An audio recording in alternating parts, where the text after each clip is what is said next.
tonight, presenting our colors. We have combined honor guard with members of the Veterans of Foreign Wars, Post 3438, and members of the American Legion, Post 165 and 598. Ladies and gentlemen, we live in a country with freedoms like no other. Please stand with us as we honor America with the playing of our national anthem.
The Miamisburg Football Alumni Association would like to recognize American Legion Honor Guard member Jerry McMurtry for his 60 years of service as an honor guard at Miamisburg High School football games.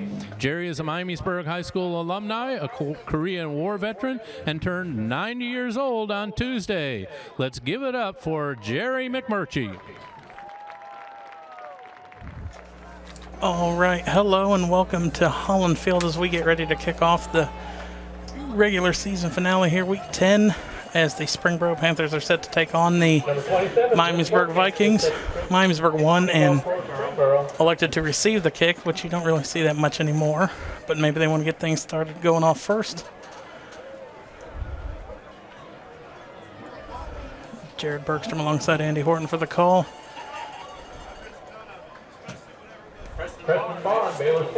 Barr and Stickle back deep to return this one for the Vikings.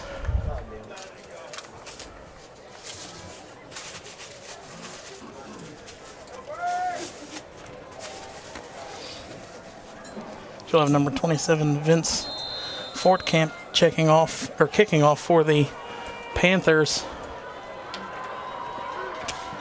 This one's kind of a squib up the middle, fielded by Stickle at the 24. Stickle cuts back upfield and gets across the 30 out to the 34. Standifer with the stop.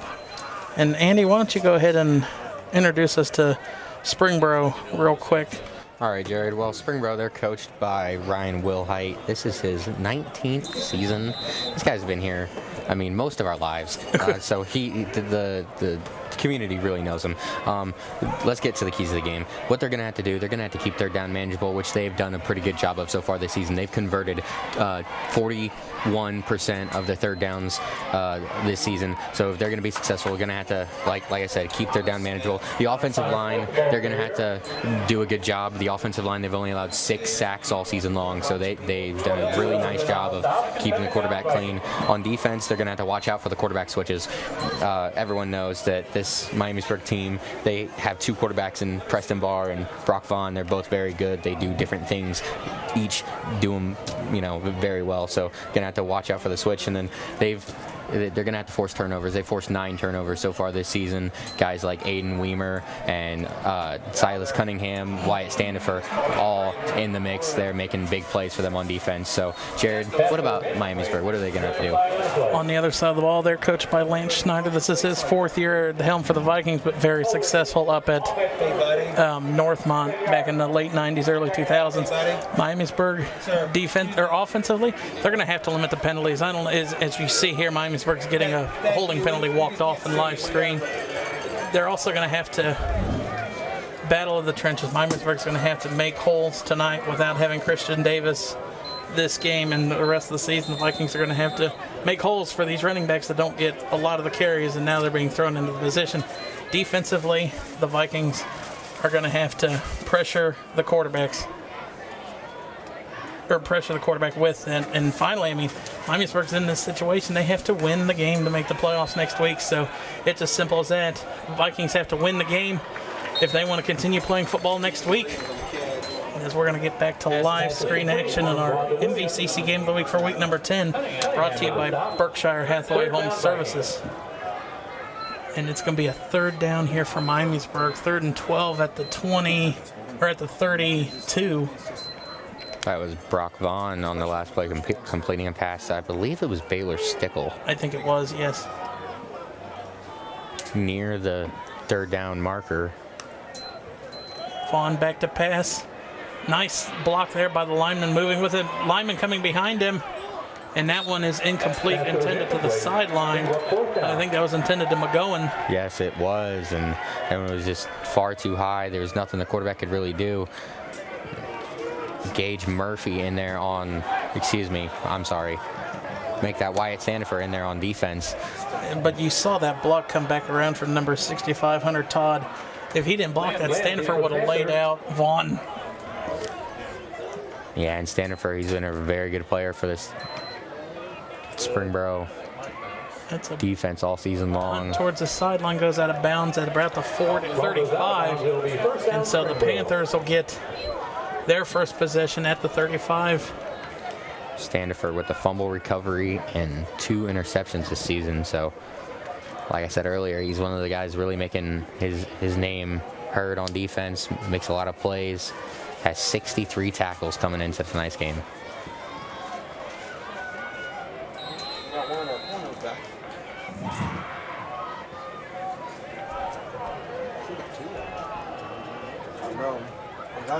You have Russo out here starting this game, maybe.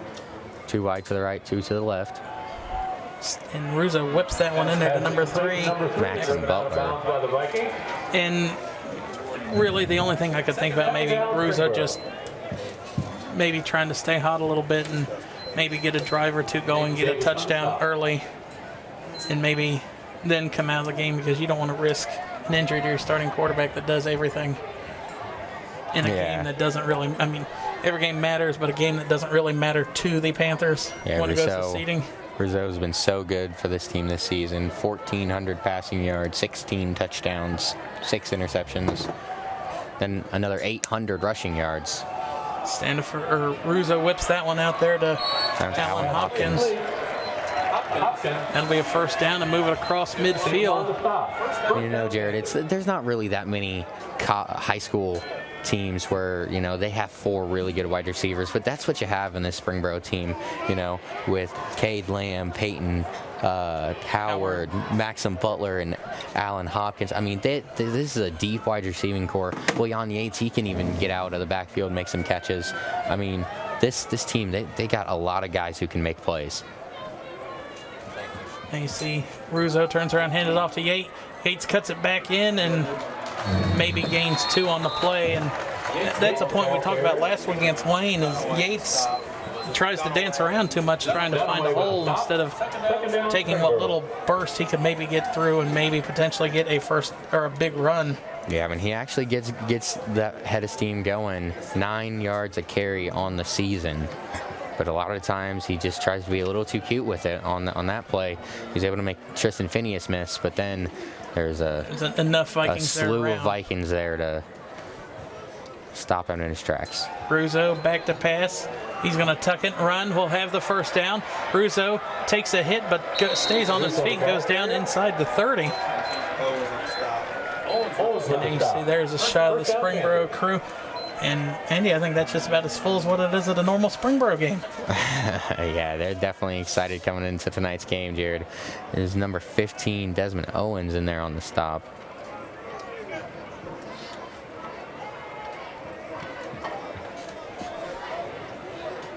Russo looking to the sideline for instructions from Will Height.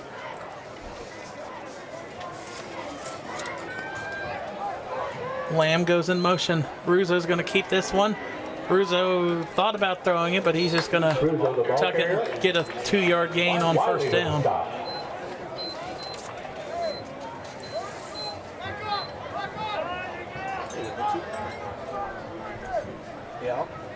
Springboro, we talked about Springboro scored their 2 quick drives last week, or their first 2 drives scored rather quickly last week.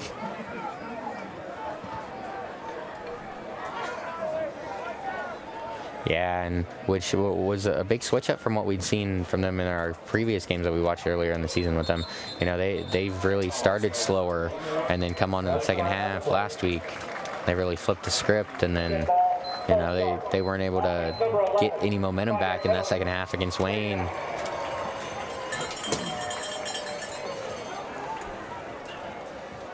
That false start will back them up 5 yards, so it'll be 2nd and 13. Under 8 minutes left here in the first quarter. And we'll be definitely providing score updates throughout the second half as we get them for all the Vikings fans watching. They got to win, but they got to have a little help from a couple losses from teams around them. Ruzo fakes the handoff, throws it down the middle of the field, going to Howard. Howard has a catch and a touchdown for the Panthers. Peyton Howard, yet again, there he is. That is his 7th touchdown catch of the season. His 27th catch of the year as well. When we go back, take it back and look at this, I mean, Russo just like flipped it and we just waiting for it to fall in. It's just a beautiful thrown ball by Russo. Great deception there on the play action. And just throws it right there, right in the breadbasket. And watch out for the brick podium there, Howard. As Fort Camp puts it up and through, and Springboro takes a 7-0 lead over the Vikings. 7.5 minutes left in this first quarter. And so now, just like that, back-to-back weeks, Springboro's come out firing in the first quarter. Looking really good. There's a shot of the Springboro cheerleaders. Can't really mess up SHS in flags like we saw Troy do a couple weeks ago, Andy. What was it, Yort? Yort, they spelled Troy backwards, and I think the cheer coach might have had something to say with them after. Or at least with you trying to make memes out of them. I got a picture. The season's not over yet. I might give it to one of the schools, one of our schools Troy plays. There you go. So give it to West Carrollton for next year. There we go. Fort Camp set to kick off, and after this kickoff, we'll go ahead and go over our picks for the final week of the season. As Fort Camp kind of squibs that one again up the middle. And that one is going to go out of bounds, and heads-up play by Baylor Stickle to let that one roll out. Miamisburg's going to have excellent starting field position. It's always got to grind on a coach when, I mean, isn't it one of the easier things in football? You just kick the ball off. I'm not going to say anything's easy, Andy. I mean, I'm not athletic enough out there to be playing football. And really, I mean, Fort Camp has not been their kicker all year. I think that is... The name doesn't sound familiar when we were announcing extra points. The ruling on the field is that it touched the receiving player's knee at the 21-yard line and went out of bounds. It'll be 1st and 10, Miamisburg. Oh, let's see if we have a replay of that. The officials say it went out of bounds off of Stickle's knee. I did not see. So now the Vikings take over on offense. Now you got Preston Barr in, and he's just going to roll out of bounds and take a 4-yard loss. And you know, you just got to make better decisions than that. Preston Barr is a really good football player, but get rid of that ball. Throw it away. You can't afford to take losses.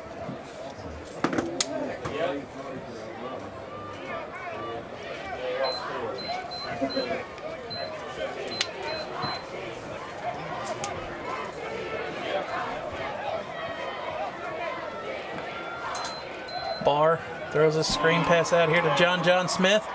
Smith hit finally goes down at about the 25, so that gets back across the original line of scrimmage. Really Or nice. actually, sorry, that was Stickle, not Really nice job. Cut back inside there by Baylor Stickle. Able to pick up a good amount of yards. The penalty, or the lost yardage, and then about 5 more. Be 3rd and about 6 here for the Vikings. Sissy Barr back there with, I cannot see who that is back there. Oh, it's Stickle back there, and Stickle will have a full head of first down steam. run. Out to the 39. There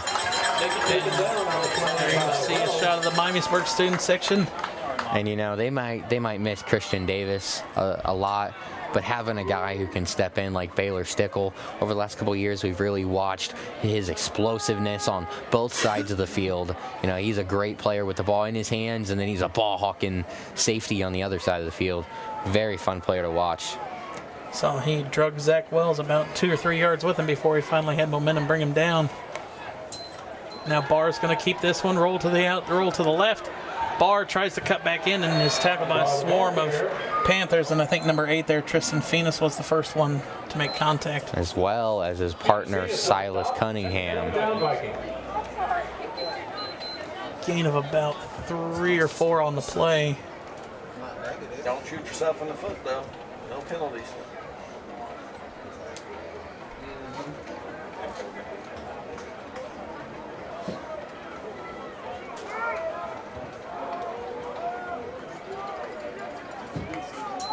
Barr hands off to, or no, he faked the handoff, wide open middle of the field, John Smith, and he drops it. And I think throwing it in triple coverage like that, Smith probably was waiting for the hit more than.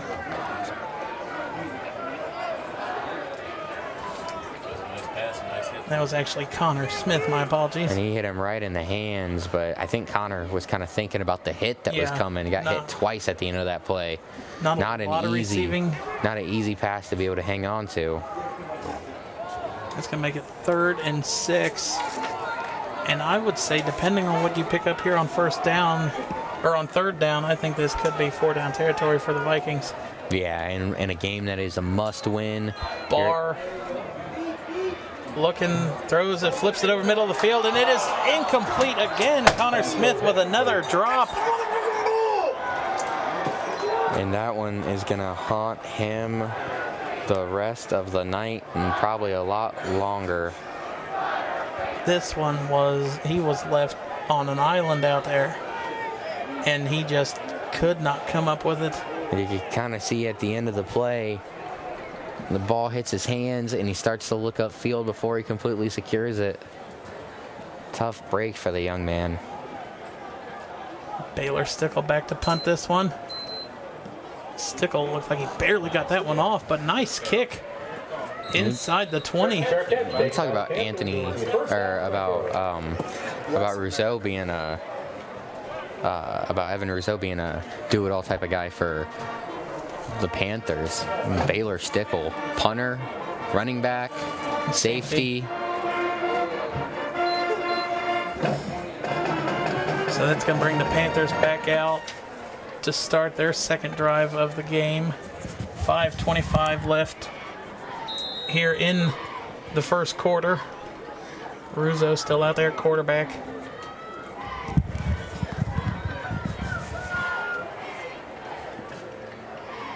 Russo turns around, hands it to Yates. Yates bursts through on the first hole.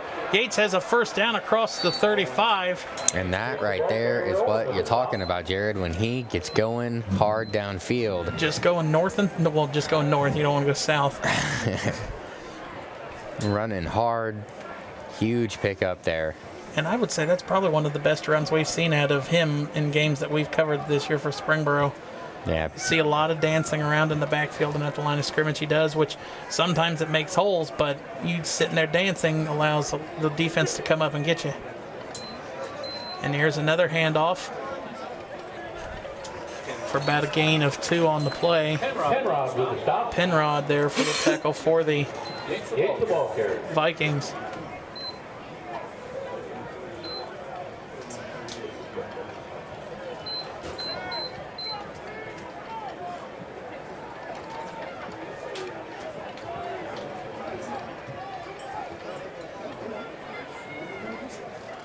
Play clock is at 17. Russo looking over at the sideline for instructions from probably one of the offensive coordinators.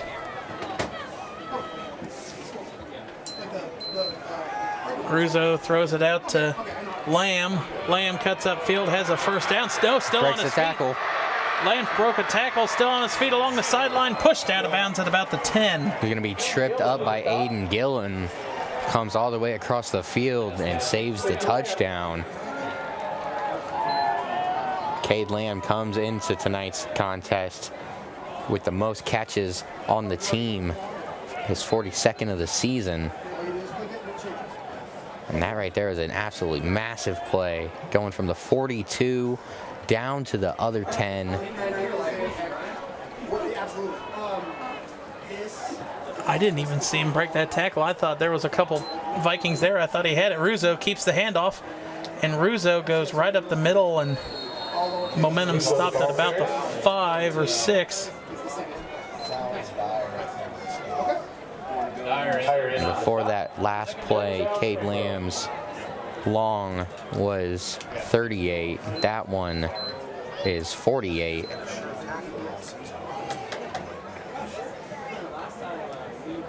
Close.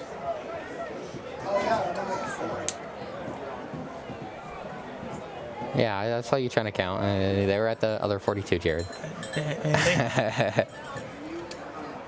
Russo back, rolls to the left, throws it middle of the end zone. Touchdown, Lamb. So that is going to be his 4th touchdown catch of the season. And Evan Rousseau is getting off to a hot start tonight.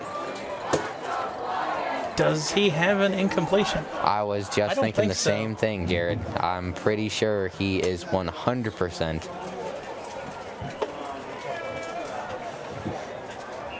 Springboro's offense been so efficient tonight. Fort Camp on to kick his 2nd extra point of the quarter. It is up, and it is good. And the Panthers lead 14-0 over the Vikings. So now, Andy, I think we can go ahead and start. We can do our last regular season game of the week picks. All right.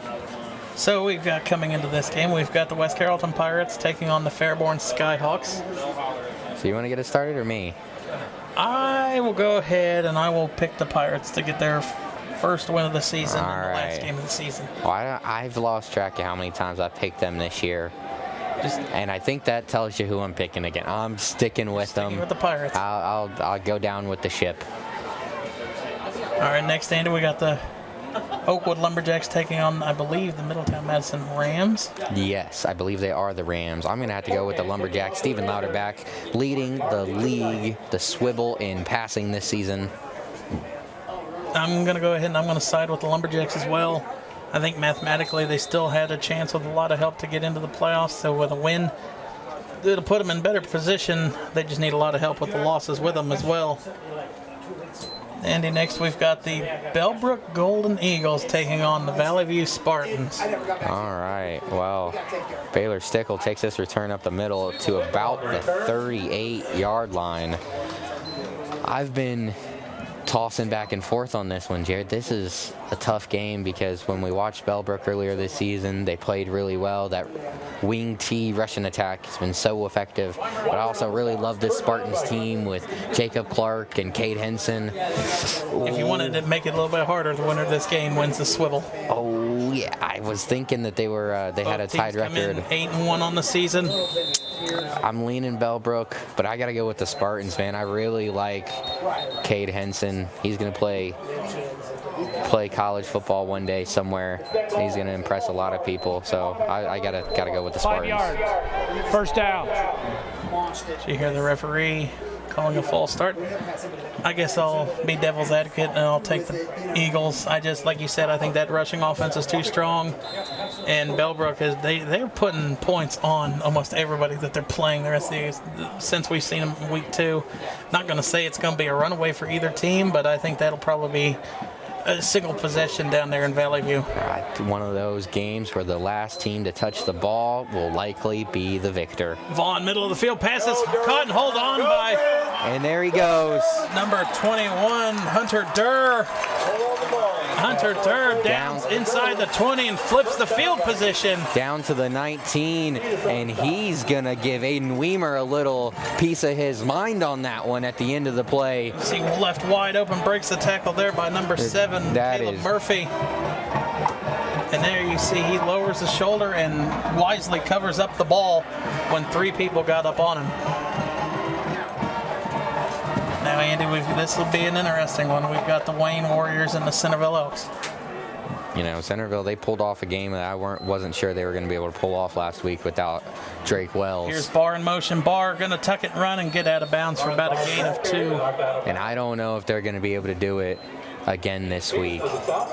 But I'm going to have to go with the Elks, man. I've been picking them all season long, and they've only done me wrong, I believe, 1 time. So it's hard to pick against them, especially because Wayne's offense really didn't look that good last week. That's been, like, you know, the best part of their team all season long. I think I'm going with the Elks. I was watching the Today Show today, and Centerville was on the Today Show this morning. And there was a lot of energy there. It looked like they had the whole school out there ready for that. You have to send me the link to that. But didn't see that. I'm gonna go ahead. I'm gonna take Wayne in that one. Oh. I think Wayne. It's getting back to where it's one of those two always played the end of the season. And here's Barr, throws it middle of the field, left wide open, and that, I believe, is that number 19, Tegan Williams? That is Tegan Williams. But I'm gonna take the Warriors in that one. And then we've got Beaver Creek and the Firebirds. Do we even have to talk about this one? No. I think we're both picking the Birds. Both of us are picking Fairmont. And Andy, this one is gonna do it. And we have you got the Springboro Panthers and the Miamisburg Vikings. I was coming in thinking Panthers, and the score to this point is kind of doing it for me. So I'm sticking with the Panthers. This offense has been really good. Tegan Williams with a touchdown catch for the Vikings. And a great catch by Tegan Williams. Back-to-back plays. Going to get him into the end zone. That is his 2nd receiving touchdown on the season. That's going to get him over 100 yards as well. Congratulations to the big man. He looks like he's coming back to the huddle a little slow. He just caught back-to-back passes. I don't think he's done that all year. He might be a little bit winded. It looks like the defender looks like the defender might have come down on his ankle there. Just hope he's okay. Looks like maybe it was a Bryson Pennell who came down on him from 47. Then you got Landon Hurt on to kick the extra point. It is up, and it is good. And Miamisburg answers back, cuts the deficit in half, 14-7, with 1:58 left here in the first quarter. Did you say your pick? I did not.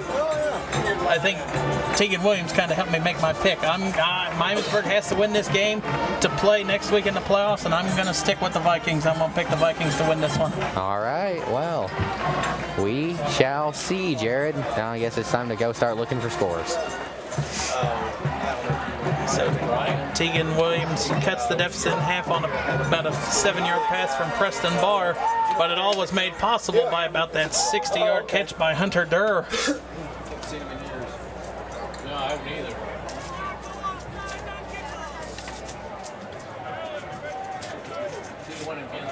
Yeah, he's somewhere out there. And that was Hunter Durr's 4th catch of the season. And then you said 2 of them are now for touchdowns? Oh, you said Hunter Durr. Yeah, Hunter Durr, yeah. But he had 37 yards coming into tonight's game. What a better way to get things going. And a big return up the right side. By Lamb. Lamb with the return. Out of bounds around the 45-yard line. Can't let that happen, fellas. Let's see, I got an update from Centerville. Wayne Mukes has a 38-yard touchdown catch. Last I have for there is 7-0 Warriors. Unless you find something else. Nope, nothing else new.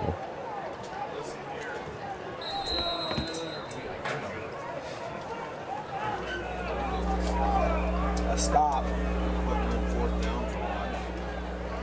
The 1st and 10 here for the Panthers at the 45.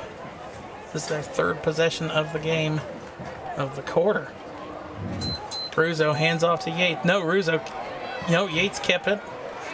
And there's going to be a block in the back on Lamb. Dyer with the stop. Tackle there by Brody Nolan. We're going to let the referee announce that penalty. Or excuse me, make that Aiden Dyer. Offense number 2, 10-yard penalty.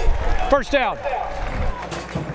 They're called a holding, but that's about the biggest block in the back that you've ever seen. You saw Lamb shove the Viking defender to the turf. Waka Longo leads the Elks on a 52-yard scoring drive. Nick Bruder gets the 1-yard touchdown rush, tie it up 7-7, 5 minutes left in the first. That's going to make it 1st and 15. It was a spot foul for the Panthers.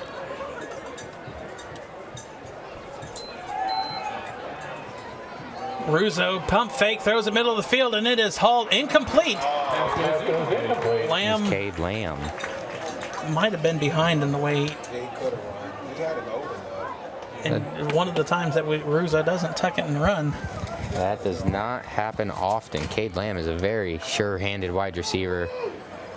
Nice job by Russo to do the pump fake, get the defender, off guard, able to step up in the pocket and deliver a nice pass. So a little low. That was definitely a different angle that we don't get to see that often. See the sideline camera looking along the Panthers huddle. And now Russo's going to tuck this one, keep it wide open field. Russo cuts it and should have a first down, depending on the spot. Jared, we were kind of talking about it coming into tonight's game. The question, the Panthers, they can't improve their playoff positioning, So are they maybe going to rest some of their guys tonight? And here in the early going, there is no rest at all. They're going full throttle, 100%. Looking at the thing, if they were to win, and they would have to have Princeton lose. Looking at numbers, Milford would have to lose for Springboro to advance. Throw to Maxim Butler. And nice open field tackle there by number 11 for the Vikings, Justin Davis. Davis with the stop. So I figured, why not? If I was the coach, like we talked about at the beginning, maybe a drive or two, let you keep your motions going for not just come in and sit down on the bench, but I figured Russo would have been on the bench by now. Don't want to take injury or risk an injury to literally your player that does everything. But hey, man, And there's a Yates. Nice open field tackle there by number 12, Nathan Enos. And Nathan Enos is a leader on this defense. He makes big plays all the time for him, and that right there was one of them. And what a way to end the first quarter. Miamisburg looked dead in the water after the first two drives by the Panthers, but Miamisburg's defense coming alive this third drive of the Panthers, and we'll have a 3rd and 20 to start the second quarter.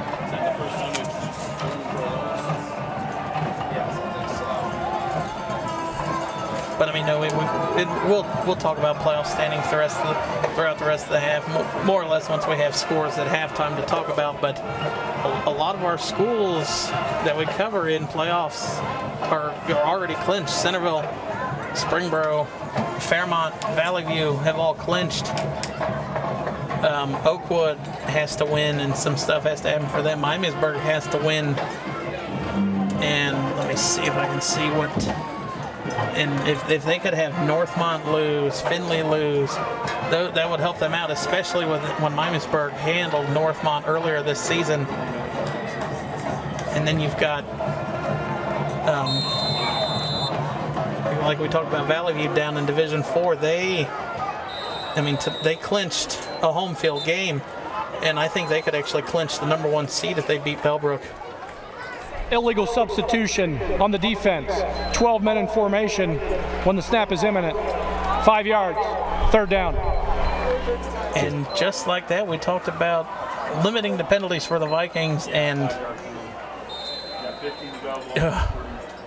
I don't know. How do you not count to 11 as the players are leaving the field out of the huddle? And that is out of the end of the quarter. Now Russo back to pass. Russo firing middle of the field, and that is going to be a flag On number 2, that's going to be John Smith. And that's a tough one because, you know, he was all over Peyton Howard, but Pass interference. So I don't even know Defense why you number have 2, to. 15-yard penalty. Result of the enforcement will be a first down. I don't understand why you even have to, you know, like, maybe if we to have the illegal contact there, because I don't know. Well, it was good coverage. They called the pass interference. They would have called just the holding, but you see right there when it looked like he had a hold of his arm when he tried to make that cut. I mean, he was with him the whole time. Just play solid defense. Instead, grab him too much and get the penalty call. Tough break. Now a handoff. No, Ruzo's going to fake the handoff, throws it middle of the field, and that is incomplete, intended to Allen Hopkins in and out of the hands. There's something in the air tonight, Jared? A little bit of butterfingers going around. Very sure-handed wide receivers having the ball slip through their fingers so far.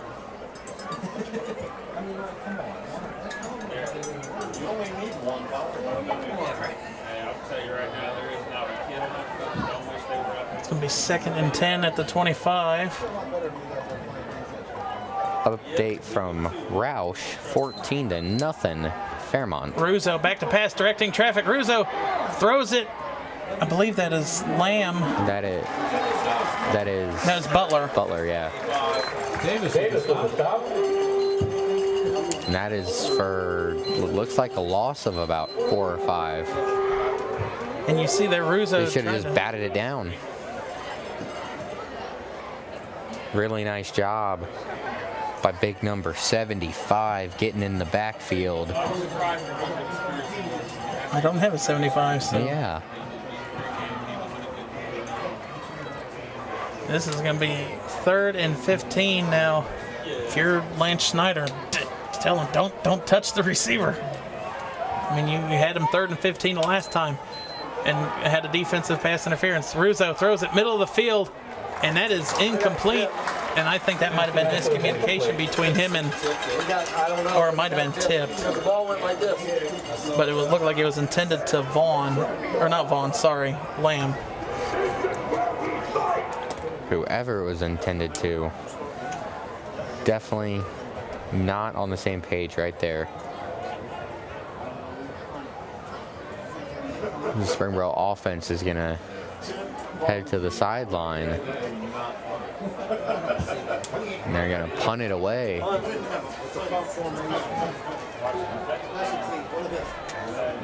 This is a risky punt. Because if you punt this in the end, and here's a timeout called by Will Height. I mean, if you punt this into the end zone, before the play clock expired, timeout, Springboro. If you punt this into the end zone, you're at the 30. There is that'd be a net punt of 10 yards if it goes into for a touchback. Or we're going to see maybe one of those muff punts like we used to see the Steelers do with Roethlisberger or Brady do with the Patriots. No, you mean the pooch punt? Pooch punt, yeah. Yeah. Again, we've never seen Ruzo punt, so I mean, what we've seen in games that we've covered, we've never seen him punt, so who knows? Maybe he might have that in his bag of He tricks. does everything else. End of the first out in Centerville. 7-7. Tied up with the Warriors. And now you look like actually Springboro's going to line up and go for it here. Ruzo eyeing the field. You're going to have 2 receivers to the top and 2 receivers to the bottom. Ruzo throws it to the outside to Lamb. It is hauled in. And Lamb with a catch at the 6. And just a beautiful job by Cade Lamb. Going to be taken out of bounds by Jackson McGowan and Colin Shannon. Shannon with the stop. And just perfect ball placement. Lamb turns around, makes the catch, gets the feet down. Now here's a different setup we've seen out of the Panthers. You got 3 in a triangle formation at the top. Ruzo's going to take this one, running himself. Ruzo cuts it back in, stays on his feet, reaches for the end zone, and I think he's down at the 1. Fighting hard for every last yard. Drew Dunaway going to take him down just in time, number 9. And I've just been so impressed with this offense all season long of Springboro. Been so effective, been able to move the ball in almost every single facet of the game. This one's going to be at the 2. 2nd and goal for the Panthers. Ruzo going to follow, and he does not get it. Kind of went around the block of number 32, Cameron Messinger, and that would be a body I'd be fine following. And Desmond Owens, number 15, able to get his nose in there, make the stop. You see right there, Messinger lays the block, and he should have followed him. You see number 70, Matthew Apple, and then Messinger cleared that little hole. And now Ruzo, I don't think Ruzo gets there again. What? You gotta blow the whistle. They've got to blow that. How can you give that a touchdown? There's a Miamisburg comes up with the ball. I want to see another angle on that, because at what point are you going to call it dead? There was no movement there. Touchdown Panthers. And now there's a flag. That's going to be an unsportsmanlike conduct against somebody on Miamisburg. Let's see what the ref says.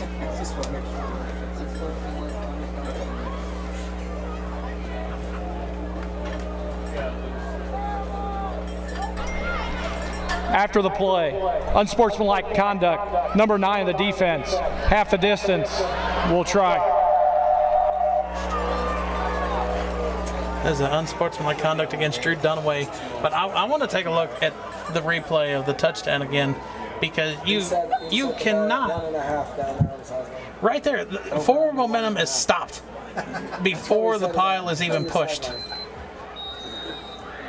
Yeah, I'm That's just a really bad confused. call there by the refs. They should have let that one go. Extra point goal. Springboro Panthers 20, Miamisburg So 87. Miamisburg. And you saw with that extra scrum, Miamisburg came out with the ball from underneath. Yeah, I really don't know how you just don't blow the whistle earlier on that one, but And with how quickly we've seen forward momentum stop the rest of the season, you're going to let that one play out? but you know, Jared, we say it all the time. That's why I don't wear stripes. Be a perfect time to dress up as a referee for Halloween. Hey, there's an idea for you for the show on Wednesday. They missed the extra point. I didn't realize that. Gonna come in as a zebra on Wednesdays, Jared? Yeah, we'll see. Go see if somebody at Foot Locker will let me borrow a shirt. Yeah, there you go. Let's go in for an interview.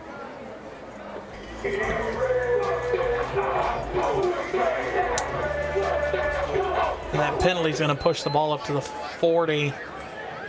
And now Miamisburg has a little bit of blocking out in front.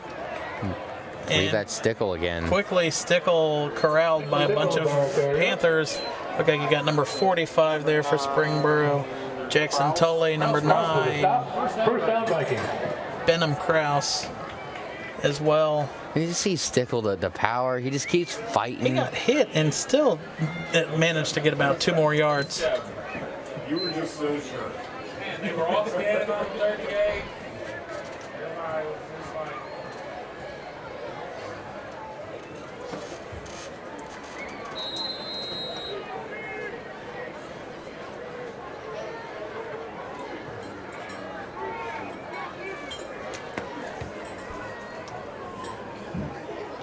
Now you got Copsey in motion.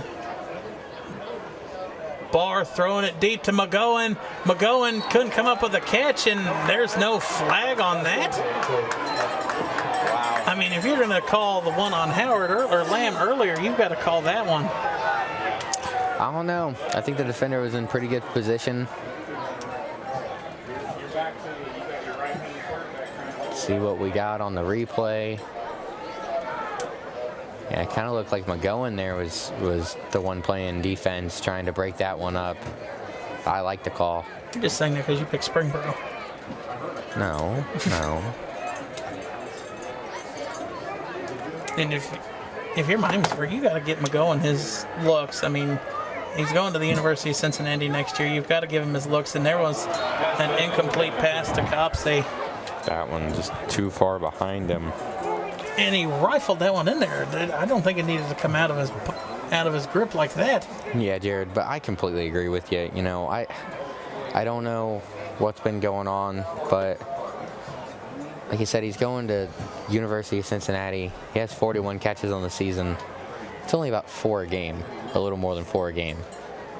A little bit less coming in with the average. You got to be throwing the ball to him 10 times a game at least. I would.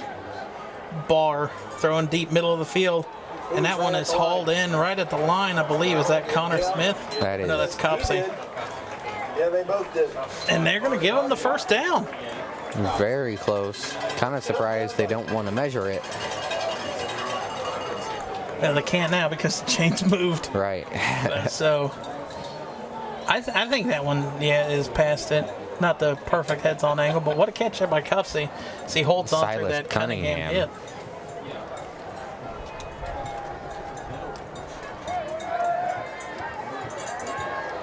Cunningham, only a junior, going to be a leader on this squad next year. Here's fakes an end around. That one, I think that one might have been tipped at the line by number 38. Is that 38? Aiden Weimer. Aiden Weimer. There you see the Vikings defense looking at the board, at their replay board. 2nd and 10 at the 48. A good eye there, Jared. That was 38. I wear glasses for a reason, Andy. And when you pay as much money as they are, you better be sure you get the best vision. As Barr, sorry. Barr pushed out of bounds. Pick up about 5 on the play. Third down, Vikings. Nice job of Barr. Looks downfield, doesn't really see much. Doesn't try to thread the needle. Everyone's make covered. Pass. And that's something he's got to, that he's progressed this year.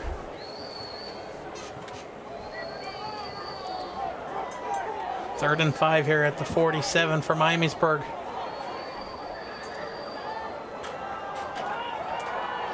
Smith goes in motion. Vaughn back to pass, looking to the far sideline to McGowan. McGowan hauls it in along the sideline, and they're going to say incomplete. They say he was out of bounds. That foot was very close, and if we got a replay, that would be absolutely beautiful. Check it out on the MVCC Game of the Week replay. Launches that one up. And no, we don't. That's something you don't. Only having 2 cameras, it's not going to be something that you could, especially along the sideline when people start to stand up. But Miamisburg, I'm going to punt it here, or at least line up to punt it.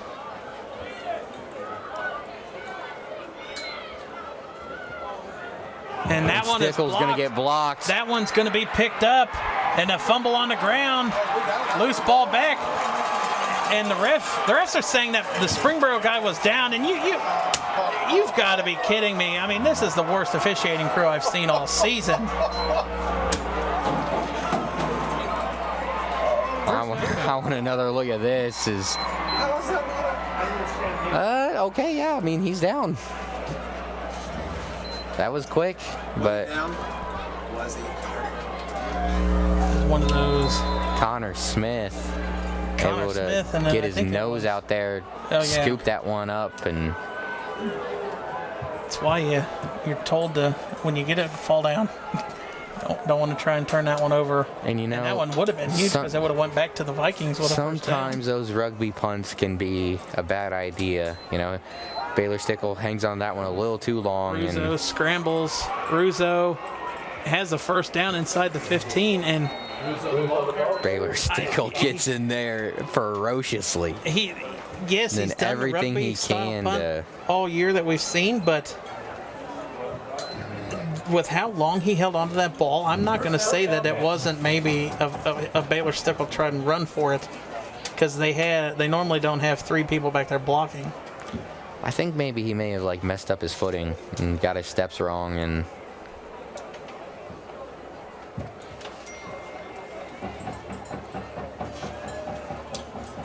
First and 10 at the 13. Russo back to pass, throws it to the end zone, and incomplete. Maxim Butler just dropped that one. And Miamisburg's wanting a pass interference, a push-off call. They're not gonna have. And I think they for the no call, they get the drop pass. I mean, Butler was left wide open. Not gonna have much easier of a play. Let's take a look. And he definitely pushes off. He does, yeah. That's a missed call there by the refs, but I guess that's called karma. Coverage there by Justin Davis. And now the pitch out to Russo Yates. flips it out to Yates. And Miamisburg there to hit him in the open field. You had number 1, room. Baylor Stickle, and then I think up high might have been Nathan Enos. 37, Aiden Dyer. And Aiden Dyer, that's a name called a lot this year.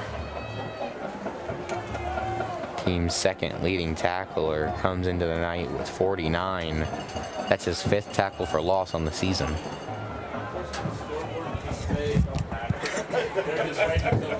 He could probably write that up on the board, but type of it don't matter. They're just waiting for 4th down to throw it in the end zone. Russo throws it out to, that is Yates. Gonna get across the 10-yard line, it looks like. They're gonna say he's actually out at the 11. Screenplay, good blocking there by the wide receivers. Nathan Ennis gonna push him out of bounds.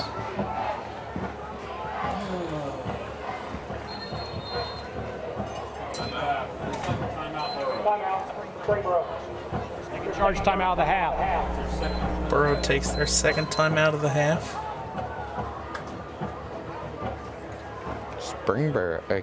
Centerville Up 10 takes to a 7. 10-7 lead, yeah.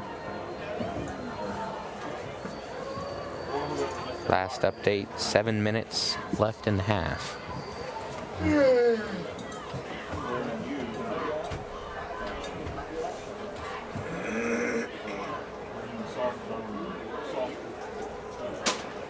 Update from Oakwood. They're up 14-0 over Madison with 10 minutes left in the 2nd quarter.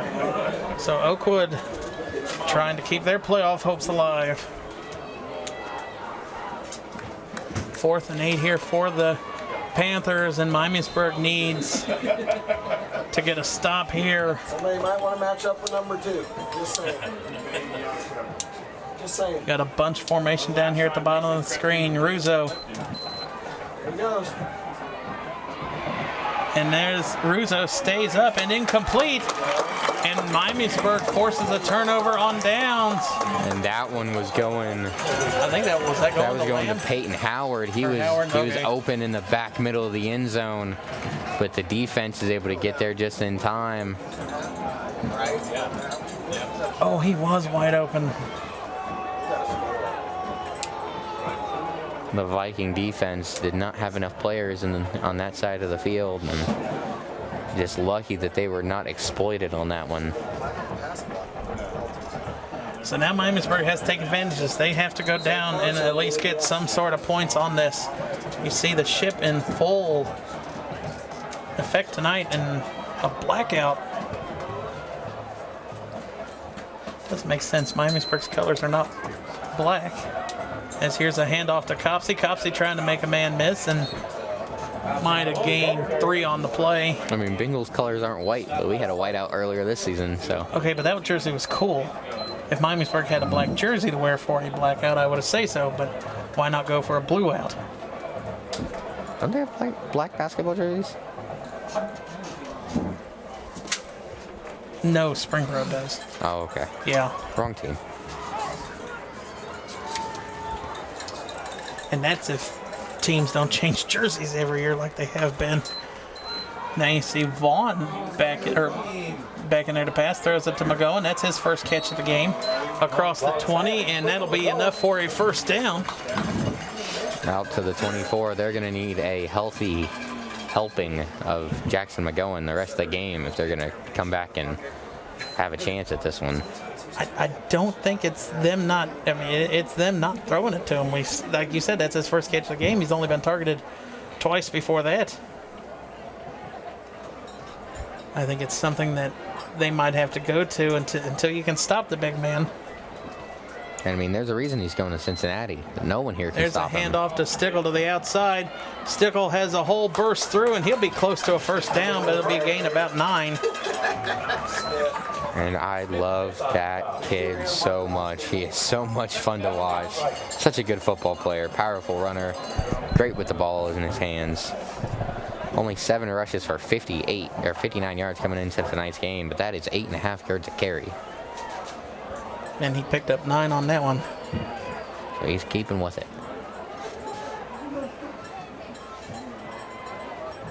See Vaughn gonna hand it off to Stickle here on a jet sweep. And he got hit there at the end, but I think it's enough for a first down. And it is, and it'll move the chains again. Mason Piddle. Piddle with a hard hit there. You see, watch him. Here comes Piddle right at the top of the screen. Linebacker Boom. just lines it up. And then the help from Silas Cunningham. Piddle slowed him down. Update from Fairmont, 35-0 Firebirds. 2:43 left in the first half. That was Now quick. here's an end around. No, well, yes, an end around with Smith. I thought Vaughn kept it, and another gain of about 8.5 on that play. And Miamisburg finally starting to gash this Springboro defense on this drive. Couple big plays. And if you're able to get a score, you use most of this clock and get a score, make it a one-possession game going into halftime, you got to be really feeling good about yourself if you're a Viking. You score here, and depending on what you do to come out the second half, it'll be Miamisburg kicking off. They won and deferred or won and received the kick. Copsey has a first down run. And you see when his momentum stopped, they blow the whistle. Zealous with the stop there, it looks like. Brody Nolan in there as well.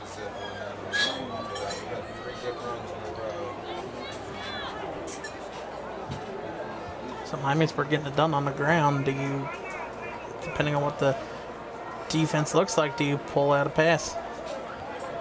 Yeah, at some point here in the next couple plays, gonna have to try and go over the top to Jackson McGowan. So Miamisburg, play clock's down to 4. They're gonna fake the handoff to Stickle. Vaughn's got to get rid of it, and Vaughn wisely throws it away. And I don't know if Vaughn thought there might have been a whistle blown or something. The way he just stopped when he got the ball, he about got sacked by number 30. Chance Carroll. Oh, was that Carroll that came through? Yeah, 33. He's breathing down his neck.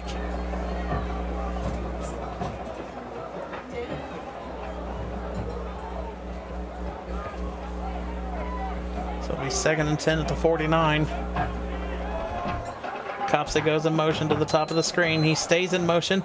Going to throw it over to Smith. Smith trying to make a couple people miss, and will get about a gain of 2 or 3 on the play. Not a lot of room there. The defense does a nice job of closing.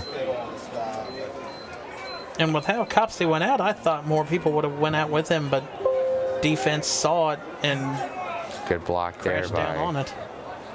really nice block there by Copsey. So it's going to be 3rd and 7 here for Miamisburg.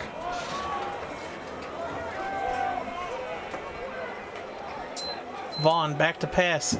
Vaughn middle of the field, and it is hauled in by, is that Smith? Yes. Well, Smith with a catch there. Wells with the tackle.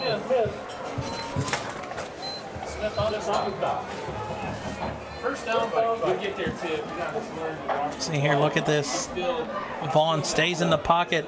Perfect pocket for the Vikings offensive line right there. Delivers that one into a crowd. Nice job by Smith, able to haul that one in.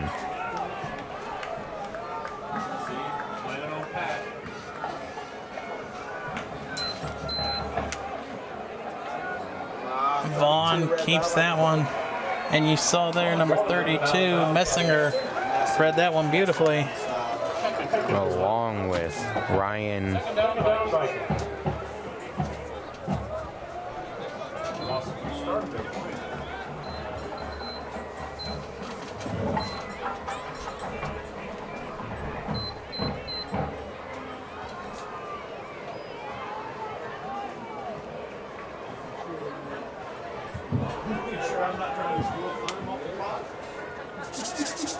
So 2nd and 11. Vaughn fakes the handoff to Smith, going to roll to the left, throws it middle of the field to McGowan. It is hauled in, and McGowan across the 20. Out of bounds. They're going to say he's out right there at the 20. Great catch by McGowan. Nice throw there by Vaughn, able to find his big target there on the outside. And he kind of got away with a little bit of a hold there on the offensive line. Looks like Parker Hoskins could have gotten that play called back, but they got away with that one there. And his offense back in business. Miamisburg needs Northmont to beat Springfield tonight to have a shot to get in or make it easier. Vaughn rolling, throws it middle of the field, and that was incomplete. He was on the line, and everybody in Miamisburg just let out a sigh of relief. Aiden Weimer. Higher, Ricky. Going higher, Ricky. Would have been a huge interception there. And Northmont's giving Springfield a game right now, 14-all. Late in the second half, or second quarter.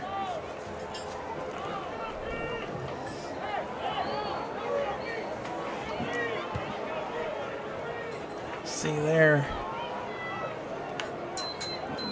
Here's a handoff. I believe that's Copsey. Down to the 15. And really, I mean, what is Wells it in on the stop. this year with kickoff returns for touchdowns? Springboro or Northmont gave up a quick strike to the Wildcats, and Northmont returns that kickoff back for a touchdown to tie it at 14. I mean, we've seen so many of them this year. We've covered quite a few this year.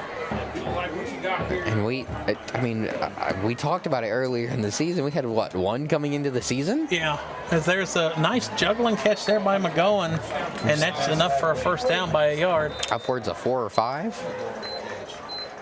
That's a lot, yeah, at least 5.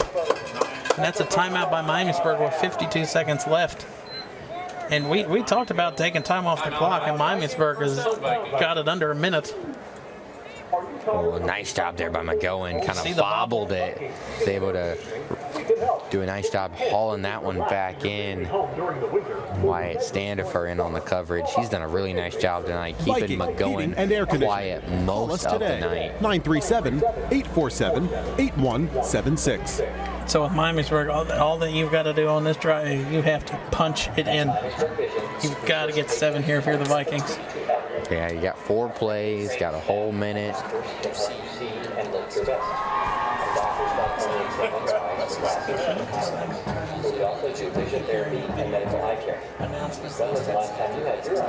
All right. Coming out of the timeout. First and goal 9 first and goal 9 with 52 seconds left and 2 timeouts for the Vikings. Vaughn, the clap. Throws it, and that one was tipped at the line. And actually, they're going to throw the flag. In. Number 6, Mason, or no, sorry, wrong roster. Number 6, Ryan Polcotti. We'll see. Pass interference. Defense number 6. Half the distance to the goal. First down. And that one was an easy flag. So he was draped all over the big McGowan. I think Weimer got a hand on it, or unless. Double pumper. Oh, no. No, it just looked, it came out of his hand weird. It looked the way it was, it looked like it was tipped. Now with 2 timeouts, first and goal at the 4.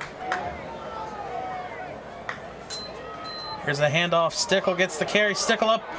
and stopped at about the 3. Looked like for a minute he was going to find the surge to be able to get in, but not quite enough. Smith on the foul. 2nd and 3 with 30 seconds left. Miamisburg 2 timeouts, and I don't understand why they're not taking one. Because they want to take all this clock up. Plenty of time. You only need a couple seconds to run a couple plays. Vaughn back to pass. Vaughn's going to tuck it, run. Vaughn tackled at about the 2, and now there's a timeout. They have to take the timeout. And if we got a replay on that, I am just absolutely baffled as to why Vaughn doesn't throw it to Baylor Stickle, or excuse me, no, make that Connor Smith. He slants across Baylor Stickle. Stickle runs more of a streak, and he slants across Baylor Stickle, kind of use him as a pick, and he's absolutely 100% wide open. Is that it was a design, you're running it no matter what, so they don't try to force anything. But I mean, like you said, I mean, he was wide open before he took off, and but it's going to be 3rd and 2. It's a one-step at the 2. Should be like 2.5 seconds at most. Told you, he's on this side. Now you've got McGowan down here at the bottom of the screen. Isolated against Standifer. Throw the jump ball in the corner. Just throw it. Vaughn back to pass, fakes the handoff. Stickle throws it middle of the screen to McGowan, incomplete, and there's a flag on the play. It comes in late. And they're going to throw that one on Standifer. So it'll be 1st and goal from the 1. Yes. 1 yard line. Who is booing? Interference, defense, number 23, half the distance to the goal, 3rd down. I thought pass interference was automatic 1st down. I mean, granted, it don't matter. You've got your 3rd and goal at the 1. You've got a timeout, 4 seconds left. So what's the play call, Jared? You think about running it? What I want to know is why is that ref not throwing the flag? It comes from the back judge over here. Vaughn fakes it to Stickle, throws it middle of the field, hauled in, McGowan for the touchdown. McGowan on Standifer, and that time he gets him, and they're going to throw a flag right there. McGowan with a taunt. Tries to step over Standifer and gives him a little bit of his business. Damn it, I lost the bat. Touchdown is good, yes. The touchdown does count. Okay. Easy call there for the refs. Standing over top of the defender, giving him a piece of his mind. Oh, look at our camera guy down there, staying in there, almost took a hit. And staying in there to get that angle. Great job. The touchdown's good. After the play, unsportsmanlike conduct, number 84 of Miamisburg for taunting. That 15-yard penalty will be enforced on the second half kickoff. So that one will be enforced on the second half kickoff. We will kick this one the extra point. 20 to 14 versus getting wiped off the map after they scored on the first 2 damn possessions.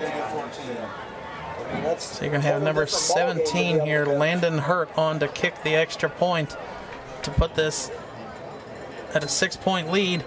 The kick is up, and the kick is good, and Miamisburg scores with no time on the clock to cut the lead to 6 at the half. And we will be back for an exciting finish for the second half in our MVCC Game of the Week, week number 10 finale, brought to you by Berkshire Hathaway Home Services Professional Realty. We will be back for the second half here on Senior Night. Please welcome Miamisburg Viking Marching Band.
birthday goes out to Miami Women's Time.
As we get ready to start this second half, Andy, you want to go ahead and give us some other scores from around our coverage cities? Yeah, sounds good, Jared. All right, so starting off, Fairborn up 13-0 over West Carrollton. Not a good start to the game for the Pirates, so hopefully they can turn that one around in the second half. Our next game, Wayne and Centerville. Elks up 10-7 at halftime. They're coming out at halftime, still 10-7. About 9 minutes left in the third quarter, and Wayne is it looks like they have the ball. So we will keep an eye on that one. The next game, Lumberjacks and Middletown, Madison. 14-0, Lumberjacks, led by Steven Lauterbach with the big lead right now. Our next game, we got Valley View up 14-7 over Bellbrook. Expect that Bellbrook offense really get things going there in the second half. Those are two really good offenses. I was about to say, like we said, it's not going to be a high scoring because both teams are good defensive-minded schools. But that running game is gonna bust out at some point. And then our final game, Fairmont up 35-3 over Beaver Creek. So it looks like Fairmont is looking to locking in a home playoff game for the first time in school history. So that is going to be fun. See who they get. And then see who gets to come to Roush next week. And then looking at other schools around in the rest of the area for you Vikings fans watching. Like we talked about Northmont, they need Northmont to lose. And Northmont is in a barn burner with the Wildcats, 27-21 at the half. It's like they just won't go away. Let's see, Dublin Jerome is up 10-0 at the half, which is another team Miamisburg needs to lose. Marysville was losing 10-3 last I saw. Findlay I didn't have a score for. Olentangy Orange, who is playing Dublin Jerome, is winning 10-0, so that's one that could jump Miamisburg at the end. And then the rest of the schools from 17-18 down don't have a factor in it, but could play spoiler to some two schools, as the second half kickoff was affected by that penalty. And Springboro are going to have excellent starting field position with this one. And Yates tried to jump over and gets across the 40, maybe to the 45. Yeah, big penalty there. It was unsportsmanlike conduct against Jackson McGowan on the touchdown at the end of the first half. A taunt on Wyatt Standifer. But those two have been sometimes battling all night long. Sometimes those taunts spark something for the rest of your team. Yeah, and the attitude there by Jackson McGowan. I talked to his grandma at a scrimmage before the season. He's a great kid, even better football player.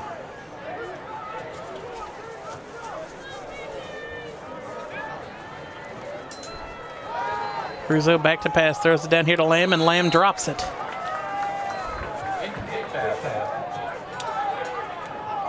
And this Vikings defense definitely came around those last two drives for the Panthers. 41 catches coming into the game for Cade Lamb. He's not dropped many passes tonight, but that one unable to reel in. 2nd and 10 at the 45 for Springboro.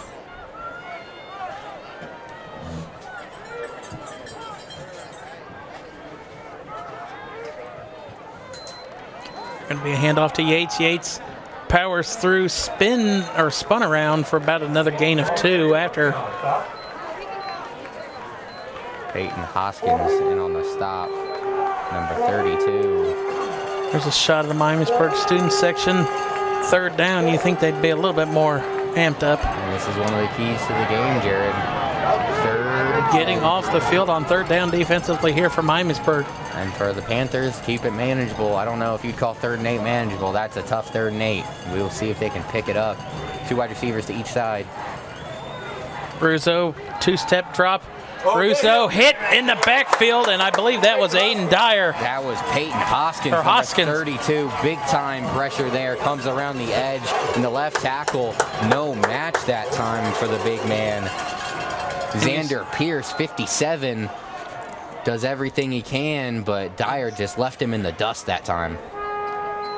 You see on the other end, too, number 9, Drew Dunaway, kind of made him step back up into that, right into Hoskins. Now Springboro forced to punt. And Miamisburg almost got a hand on that, and Stickle called for a fair catch.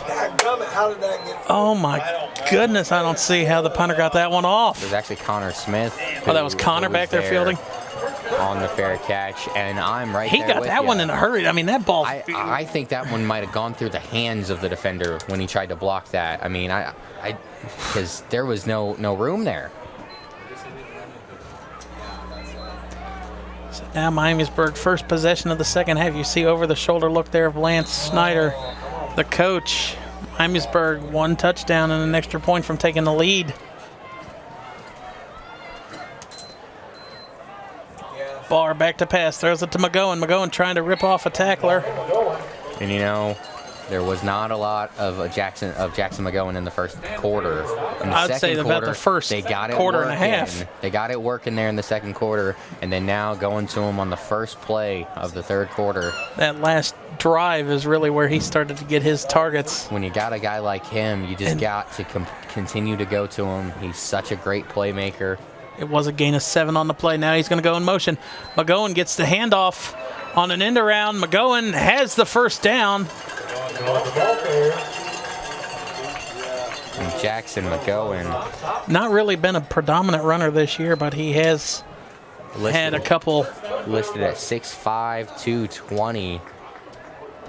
He's the size of a tight end, but when you hand it off to him, that's like a massive fullback.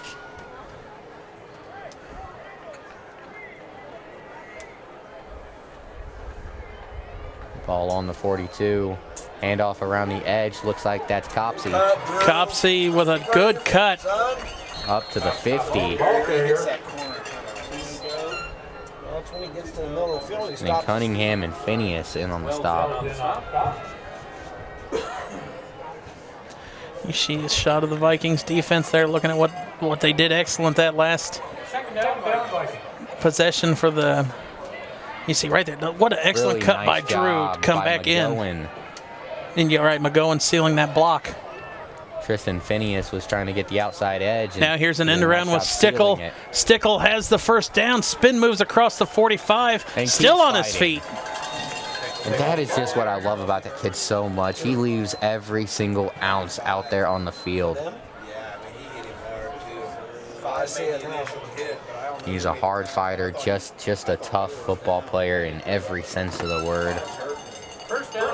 A guy that any coach, every coach wants, everyone wants 10 Baylor Stickles on their team.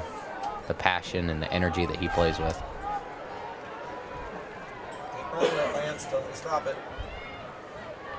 Now Stickle lined up at the bottom of the screen. Fake the handoff to him, throws it middle of the field to Connor Smith, and just a little bit too far out in front of him. Standifer. And like we talked about on that last drive up at the first half for Miamisburg, why not run it till they stop it? I mean, Miamisburg is getting at least 7-8 yards a carry, it seems like. Yeah, the offensive And line's with that done a really hole, nice job. that hole right there, he could have easily handed it to Copsey. Yeah, the offensive line's done a really nice job here in the first half and now in the beginning of the second half, getting a nice push, making room for Stickle and anyone else who has decided to take off with it. Quick pass there, I believe that's McGowan. Yes, and he keeps McGowan fighting. has the first down for the Vikings. That's going to be a pickup of 11. Pass complete. McGowan. And we And talk I guess we about should amend that last statement. If they're not going to stop it, just run it and throw it to McGowan. I mean, McGowan's 3 for 3 on this drive with catches and a 1 run. And here's a isolated down at the bottom. rolling to the left. And it's going to be a run for Barr. And a nice run by Barr, about a gain of 7 or 8 on the play. Connor Smith and Silas Cunningham combine, make that stop. This Viking offense just methodically moving the ball down the field.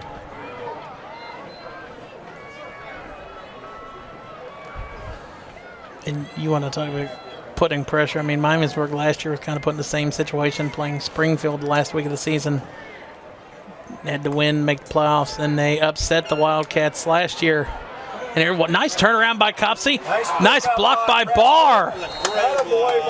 What a block there by the quarterback coming back.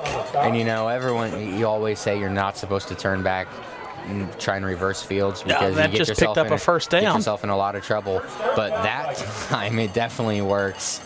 There's nothing working over there. Nothing. He kind of cooking. aborted that right side run And real then quick. Preston Barr, he finds a way to get back in the play, takes a couple of defenders out. Lowers the shoulder. And who says quarterbacks can't block? Definitely not me. Carson Wentz threw a nasty one in Thursday night game the other night. Now Vaughn, middle of the field, pass to McGowan. Does he come up with it? No. Incomplete. Leaves it on the turf. That one was close. Oh. I like the call, though. Double covered. Put it right where only Zach McGowan could have Wells went with and it. Wyatt Standifer. Man in motion. Good action. Nice Throws tight that one spiral. up. And like we said, only put it to where McGowan only had the play on it. 2nd and 10 from the 22. Now here's going to be an end around with Connor Smith. Smith cuts it back in. Smith at the 10. Inside the 10, down to about the 6. Connor Smith not giving up. Cameron Messenger tried Finally. to take him down on that play and kind of ended up throwing him an extra couple yards there. Great pickup there for the Vikings, and he kind of bobbled it there. I saw that was now able in the to replay. Re-catch it, and you know when you're working on the end around, if you're able to cut it back upfield, you can cut half the defense off because you know they're all expecting to run outside. You cut it up the middle, you got those guys running in the complete wrong direction. First and goal at the 7 here for Miamisburg. A shot to take the lead. Hunter with a run there. That was number 21, Hunter Durr. I haven't called his name a lot rushing the ball in the couple games we've had. No, but he did have that big catch earlier in the first half. Yeah. It was like 64 yards 60 or something. at least, flipping the field position, and that ended up leading. 37 receiving yards coming into tonight's game. And he tripled that with that one catch. Second and goal from the 5.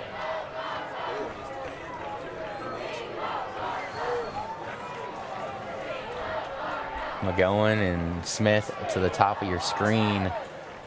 Copsey goes in motion. This is a quarterback keeper. Barr gets to the edge. Barr gets in, and Miamisburg. There's a flag that comes in late. And there's a flag late. The back judge throws it in at the last second. He threw that thing right into the middle of the play. Blocking the back or holding? They're going to call a hold. It looks like it's going to be on Copsey, number 4.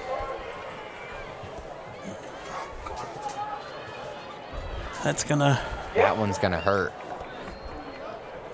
That one's gonna back him up to about the 15. Offense. 10 yards. Second down. They don't even have the number to call who they called for holding. So a big setback here. They just give McGowan a little bit more room to catch his second touchdown of the game. It's going to be, it's not a 10-yard penalty, a spot foul. So that's going to move it back to the 12. So only a 7-yard penalty against Miamisburg, and second down and goal from the 12. A little more manageable. Barr back to pass, throws it. That one was tipped at the line, and I think he was going to Tegan Williams the whole way. I believe that was Aiden Weimer was able to get his hand up. If we take a look at the replay, Tegan Williams was left wide open in the end zone. And Weimer just able to get a hand up and get a paw on it. It's going to be third and goal from the 12.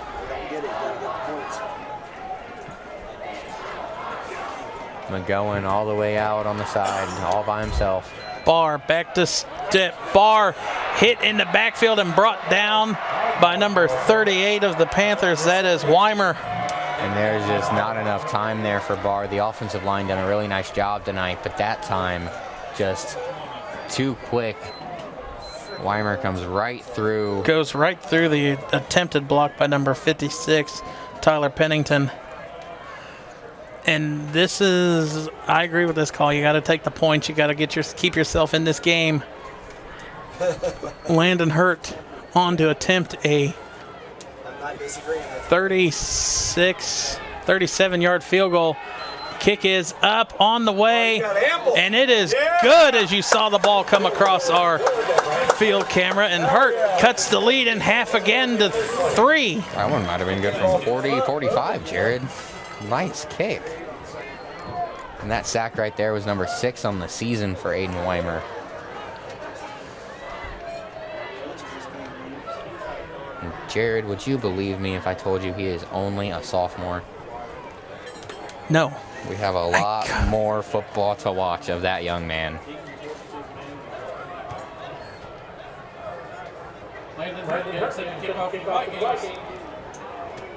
78 tackles on the season. Come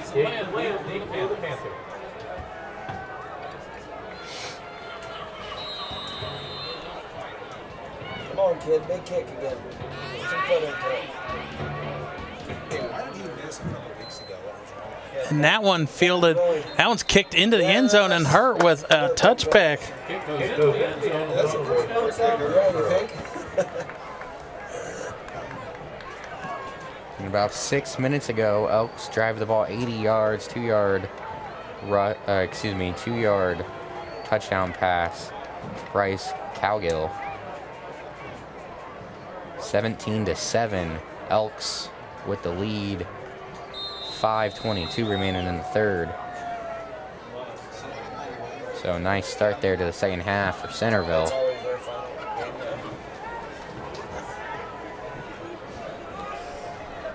Now as the Panthers get ready to run their next possession. Lamb goes in motion. The snap. Russo, that one tipped at the line. And what a save. That was Yates. Caught that one. Great job by Yates being aware, able to go up there and snag that ball, not letting the defenders make a play on it.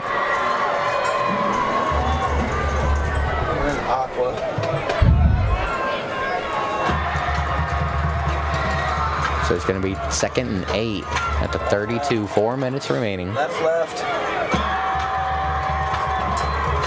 There's a pitch to Lamb in the middle. That'll be a pass. Aiden Dyer in on the stop. Turn that audio back up.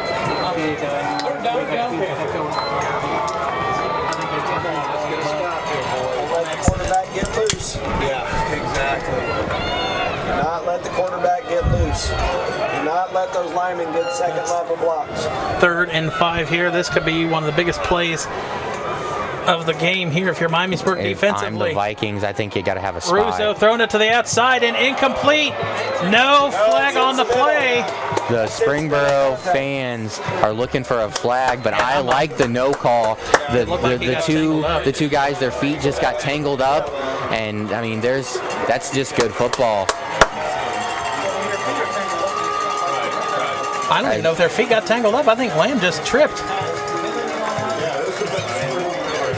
There you see the shot of the Miamisburg student section. They're finally starting to wake up. Justin Davis, number 11, was in there on defense. Low booming punt. And that one, and finally, wisely, they get out of the way. Good.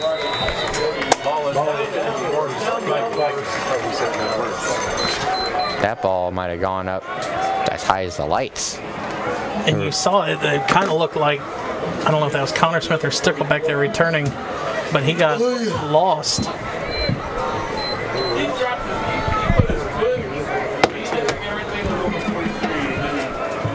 So now the Vikings come back out for their next offensive possession. Had a really nice first drive. Penalty that stalled it, and then a sack kept them out of the end zone. But they were able to cut it to 3 with 3:01 remaining here in the third. Oh no, we still got a 4th quarter to go in this game. What a block there by 71. A catch there by McGowan for a middle of the field catch. And this third quarter has been the Jackson McGowan show for the Vikings. They've just been finding him left and right. Anytime they need a big play, they're going to their big man. It's senior night. You got to go to the senior on his last game here at Holland Field. But look at that block there by number 71, Parker Hoskins. He's been making big blocks, nice plays all night long. And right there, it was just another one. Great example of the great player he is. To fake the stickle. And if I'm McGowan going again. that one. Standifer was draped, and I mean draped all over him on that play, and it did not matter. It seems like it took him about the first half to get into this game, but Jackson McGowan is completely locked in now.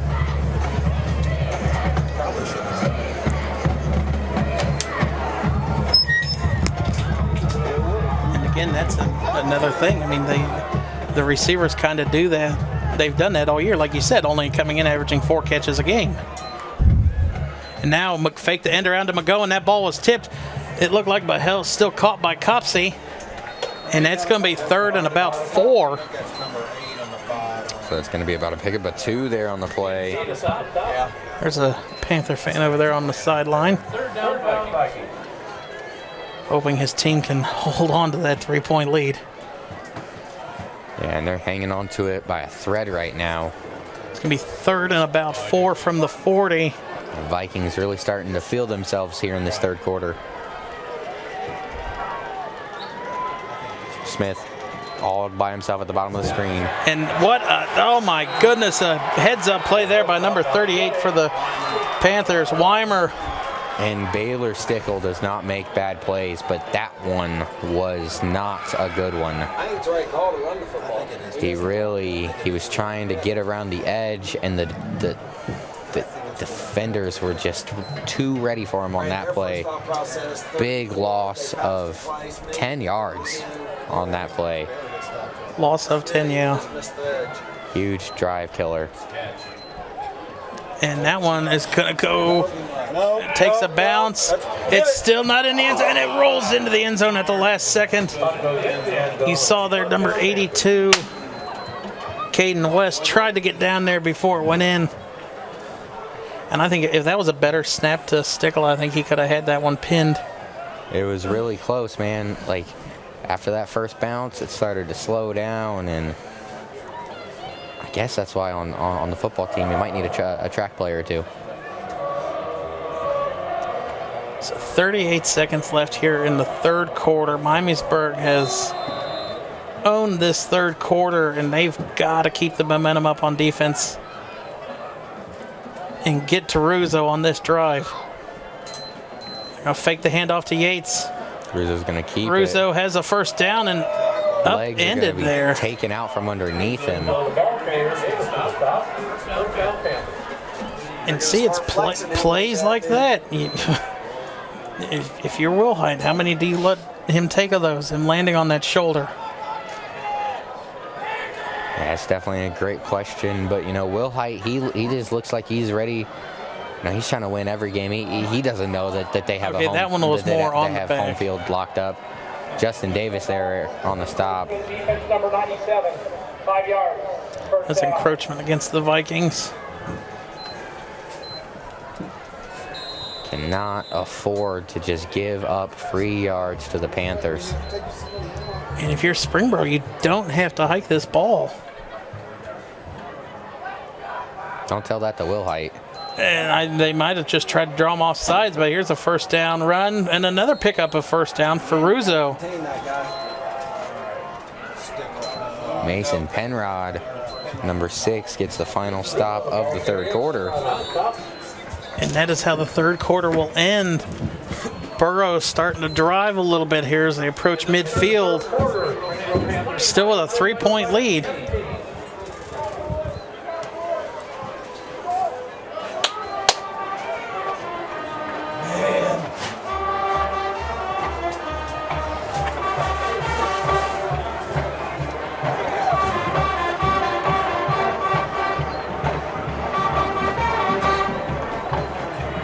Final 12 minutes here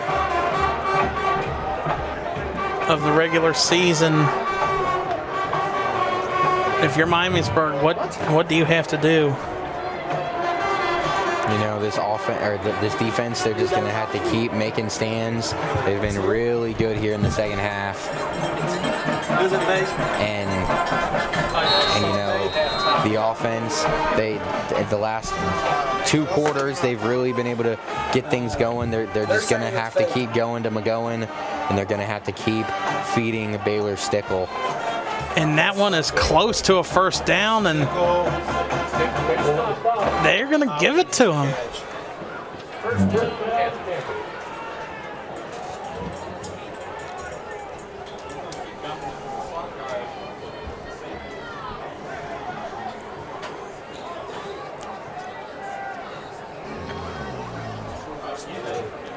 Now Springboro letting all the time run off the clock that they can.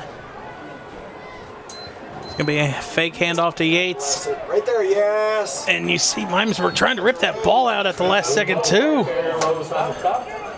Only a gain of 2 on the play. Or no, 1.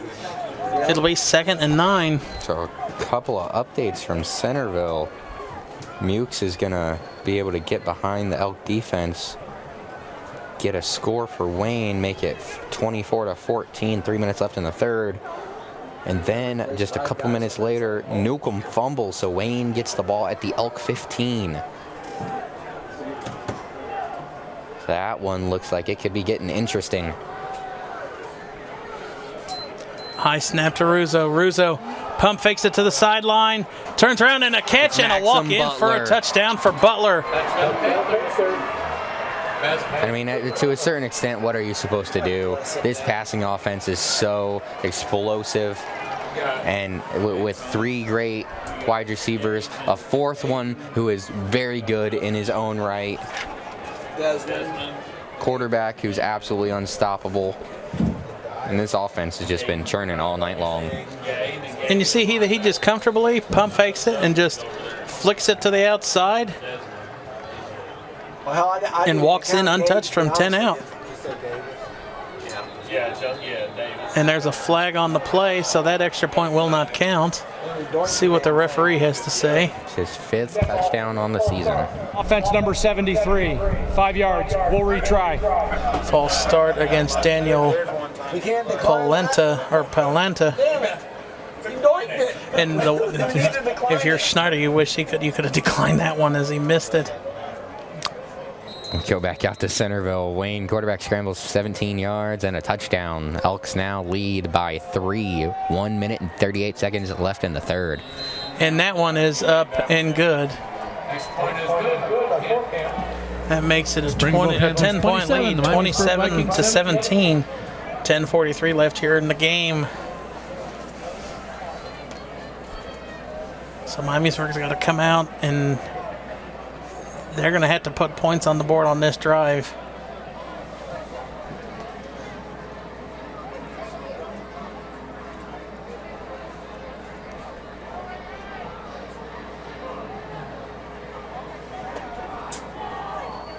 It's hard deep for the Vikings.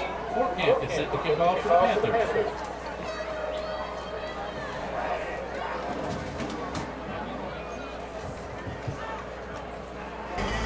You get ready here for Fort Camp to kick off for Springboro. Update from Fairborn. Skyhawks leading the Pirates 21-14 with just over 8 minutes left in the 3rd. The Pirates got a chance. And Miamisburg's going to let that one roll out of bounds. That's going to be placed at the 35. Kickoff out of bounds. Number 27 of the kicking team. Ball be placed at the 35-yard line. 1st and 10, Miamisburg. They actually, So decent starting field position based on what we've done return-wise tonight. for the Vikings. And now you see you're going to have number 18, Barr, out there at quarterback.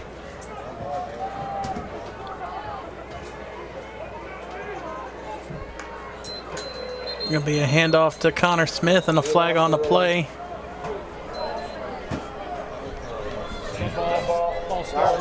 Offense number 4. Gotta 5 yards. get out of your own way. If you're the Vikings, just can't keep doing this to yourselves.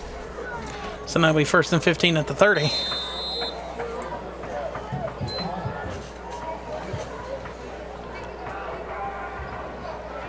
See a shot of the Miamisburg Vikings sideline. I think this home side crowd needs another score to get them awake and back into this game.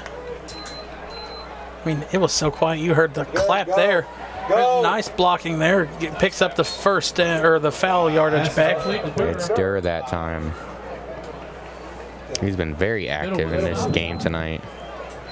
2nd down, Vikings.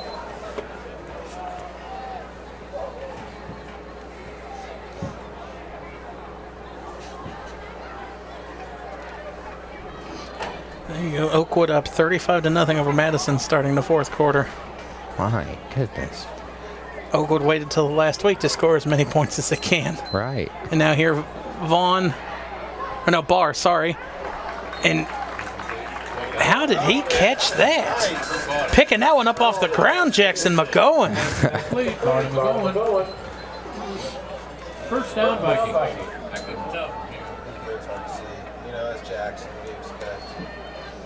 Rolling out to his left, gets that one away. Yeah. Oh my It goodness. was not off the ground. It was more at his knees than what I thought.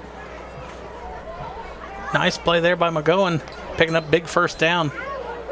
Barr throws it. McGowan caught it middle of the field and gets the first down. And what was a slow start to the game, and he's got to have close to 10 catches by this point. Jackson They're gonna say McGowan it having was a a yard huge second short. half.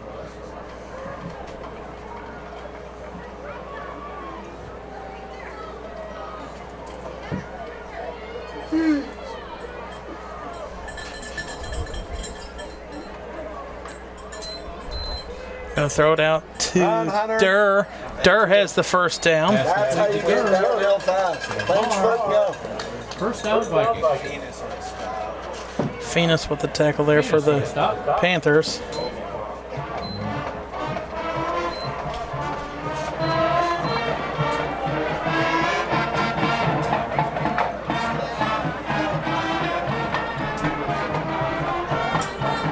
Durr, that one was on his hip. That one almost slipped out of his hands. Able to go and pick up that first down.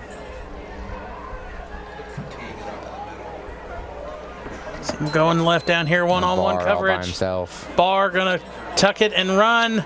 Barr pushed out of bounds at about the 37-yard line By Weaver. by Weimer.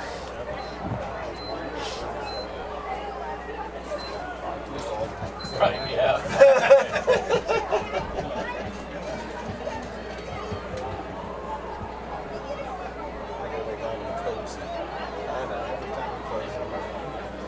It's same with basketball.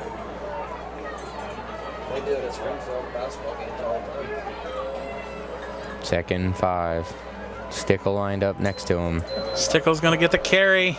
Stickle trying to get to the edge, and he will be tackled at about the 35. Ball carrier. He wasn't able to get to the edge, but the tough run in there by Baylor Stickle runs through a couple of defenders. Going to end up about a yard or two shy.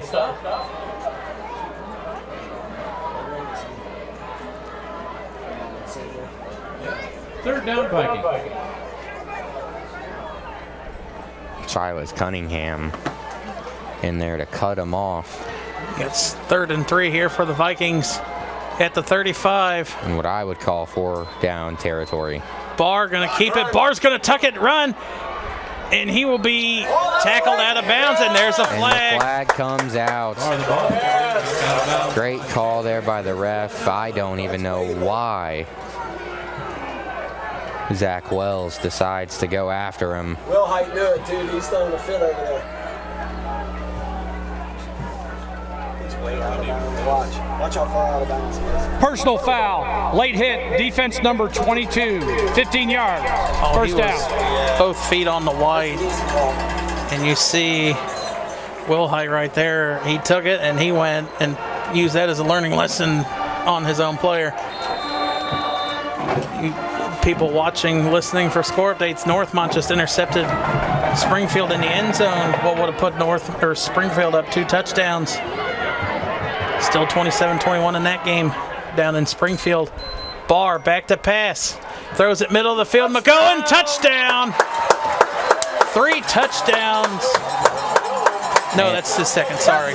And if you thought this game was over, you better think again, because the Vikings are not going away here at Holland Field, making it a 1-possession game yet again. There you see the Miamisburg band with celebration, playing the fight song as McGowan scores.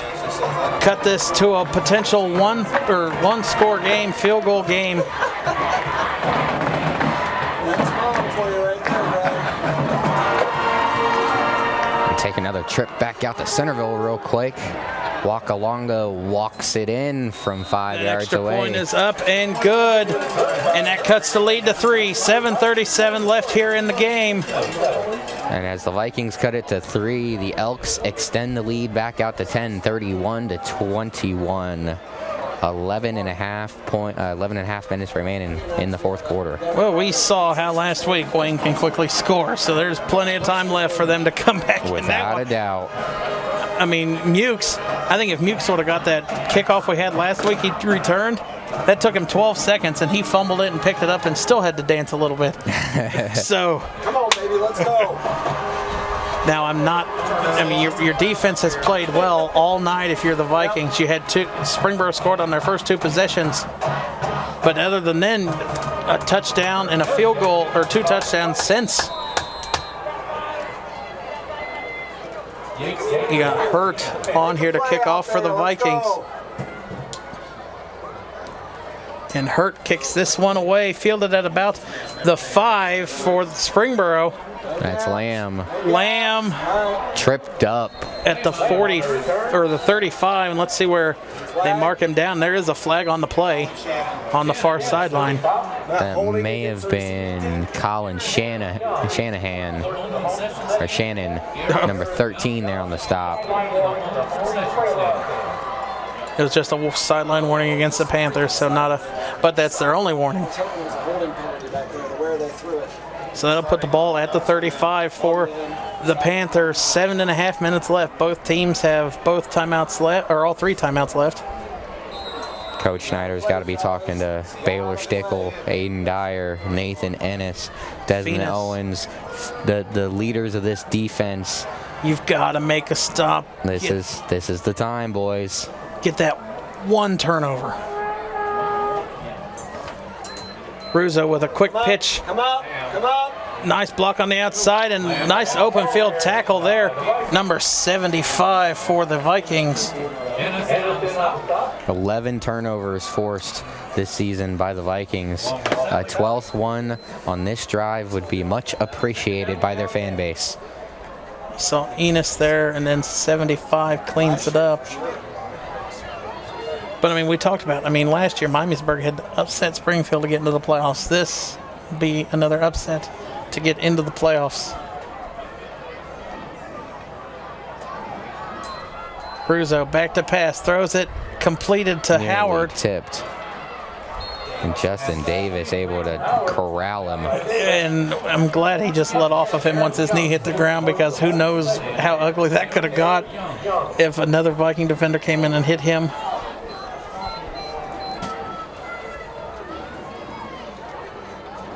So we approach 6.5 minutes left here as we take a look inside the Springboro defensive huddle.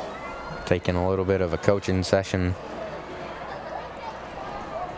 I know what the coach is saying. You gave up a touchdown and you weren't supposed to. You better not do it again either. Springboro taking all the time off the clock. Russo thought about throwing it, wings it out, and incomplete, intended to Lamb. And you saw there, that was I think that was Venus that came through, or Enos, sorry. Yeah, number 12, Nathan Enos, come up and made Russo at least pump fake that before throwing it to Lamb. Yeah, and he really threw off the timing of the whole play, because it looked like he wanted to run it, and then he was like, oh no, now Ennis is coming after me, so I'm going to have to throw it. But Ennis, he kept his hands wide, made it so he had to wait, and then forced a bad pass. You see Springboro goes empty backfield on this. Got to keep Got to have a run spy. for Russo. It has been so far tonight. No, quick outlet pass to Hopkins, and nice open field tackle there. And none other than who? Baylor Stickle with the tackle. Bring up a 3rd and 1. 3rd and 1, and I thought he was closer to the 45, but they're going to give him the 44. Take a look here at the replay and see. Got to the 45. Oh no, that's good spot on the ball. Yeah, maybe a yard off, but half yard. 3rd and 1 here for the Panthers. 40.7% coming into the season. They're going to fake it. Russo gets the carry, and Russo, I don't think, got it. He's short. And Russo comes up about a half a yard short. It is incredibly close where the official is going to call it. He's got his fist up in the end. They are going to measure this.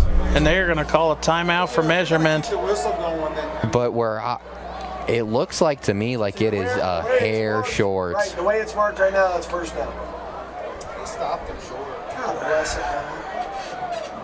See side over the Miamisburg homestands.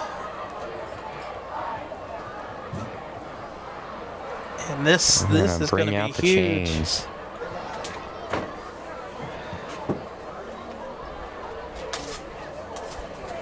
They're going to pull it out, and it is enough for a first down by about the ball tip. And I think that's a bad spot. I think they gave him an extra half yard there. It looked like they were able to stop him behind the line.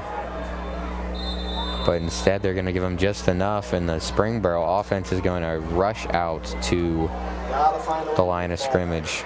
And now with 5 minutes left here in the game, that turnover is looking more and more as how you're going to get this ball back.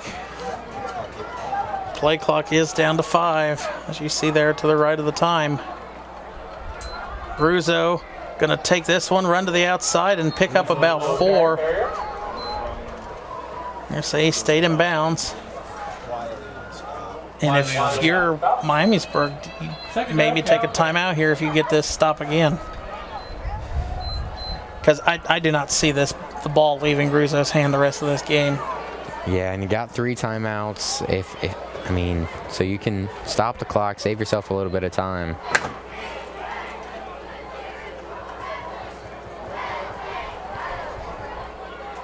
But I think I agree. I see it just being Evan Russo show. Russo's going to take it, run up the field, have a first down. Still on his feet inside the 25, down to about the 22. Can't bite in like that. Desmond Owens able to make the stop. First down, Panther. But he's just so elusive, so sneaky. And then hard to bring down on top of that.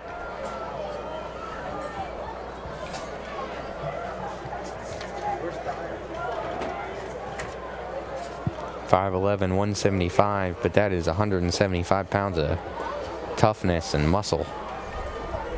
And I told you, Andy, you got to watch out for how quickly Wayne can strike. And there's big hole by Russo, still on his feet. We're going to get it down to about the 9-yard line. Wayne scores in 2.5 minutes to cut it back to a 3-point game, 31-28. First down, Springboro. Man, I would not have thought this season, Jared, that we would have seen Centerville in a shootout. I wouldn't have thought they would have been able to do that with how close their games have been. Exactly. And their offense has not been exactly explosive this season. Fairborn 21, West Carrollton 20 with 11:52 left in the game. Let's go Pirates, man. Now you're going to have a timeout Coach called by Mobley looking for his first Perth win. Panthers. First win of his tenure.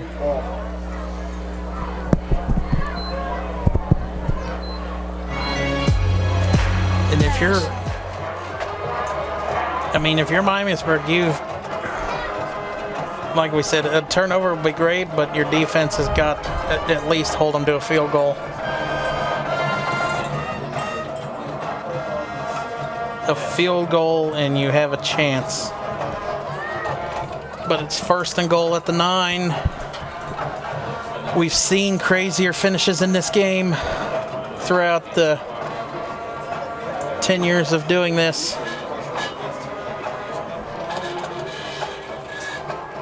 Oh, you know, Jared, we need to congratulate Xenia on an undefeated season. I don't have to congratulate Xenia for anything. That's not a team we cover. Who cares? Xenia football has not been good in our lifetimes, and the fact that they've been so good this season, happy for them.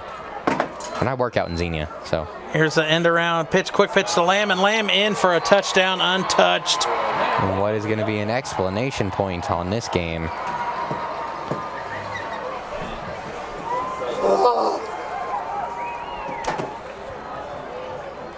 That one, you see Springboro starting to ice the cake. Cade Lamb, his first rushing touchdown on the year. It's not a rush. That was a pass from Russo. Oh, yeah, that was technically a shovel pass, I guess. That one goes up, makes it back a 10-point game, 34-24, lead the Panthers with 2:58 left. So I guess that's his 5th receiving touchdown this season. There you go. Well, no, he had one earlier, too. Are you counting that one? Yeah. Okay. Yeah, he had 3 coming in. So now, 2:58 left, 10-point lead. Are we going to see a kickoff return for a touchdown for the 4th week in a row? Could come none better than here. I'm going to go ahead and put my money on no. Put your money on the table. Elks return the ball back to the Wayne 40. Nick Bruder doing everything he can for those Elks. He's such a great player, man. Fort Camp ready to kick this one off. 10-point lead for the Panthers. 2:58 left in the game.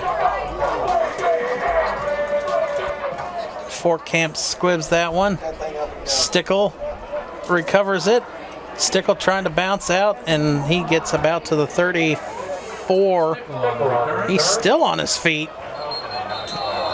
I mean, and again, the refs are letting way too much time tick off when you got 7 people from each team around the ball.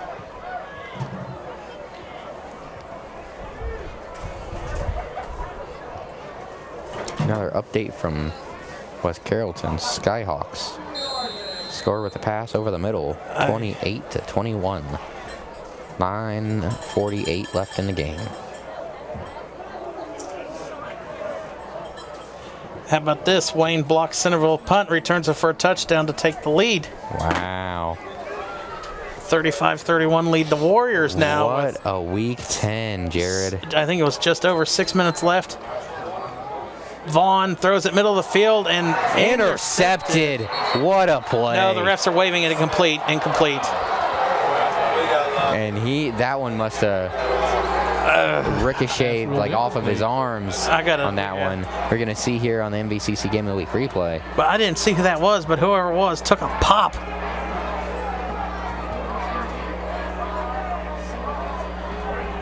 That was Copsey. And it's a great call. Incomplete, yeah. Great call by the ref. You see there, hit the ground, tried to trap it. Heads up play by the replay to slow that one down. So Miamisburg gets a chance. Vaughn checks it down here. That is number 20. Is that 28? Rose? 29. Henry. Long to Henry. Pick up about 3. He's kind of comes up a little bit limp. Yeah, his knee kind of got twisted up on that play. That one did not look fun. Vaughn throws it complete to McGowan.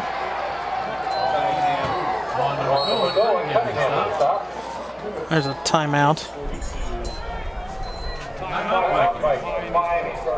First charge timeout of the half. First timeout called by Miamisburg of the half.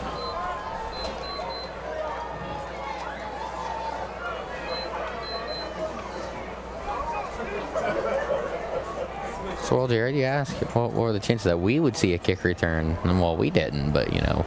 Wayne blocked it. There's a block and a return on a kick.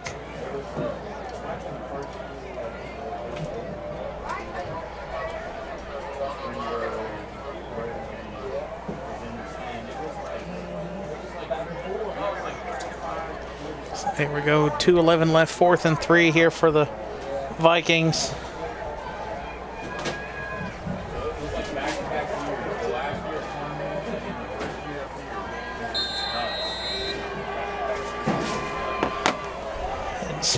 Springfield's starting to stretch their lead out now, 41-21.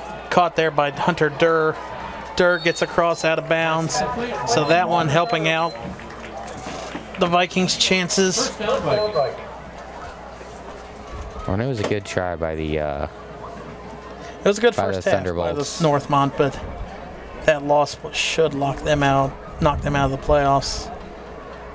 Go ahead and take a look at the live playoff standings. Bye, Bailey. Later.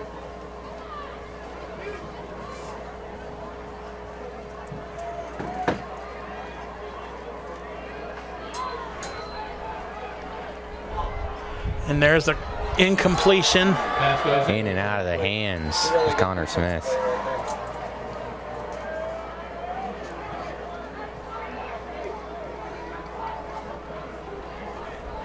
And if you're Miamisburg, you just hope just enough people ahead of you lost.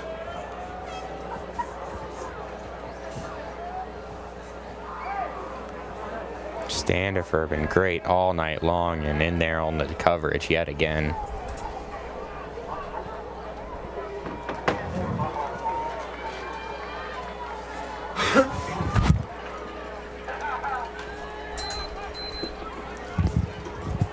Vaughn back to pass. Vaughn scrambling, throws it down middle of the field, incomplete, out of bounds, intended to Smith, but a flag on the play. Pass goes incomplete. There's a flag on the play. It's probably going to be a hold on the offense. And Centerville quickly goes 3 and out to punt the ball back to Wayne as well.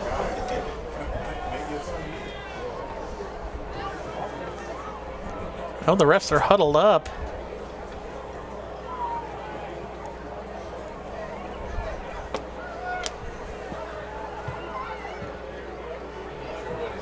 Holding offense number 75, 10 yards, second down. Holding called against the Vikings.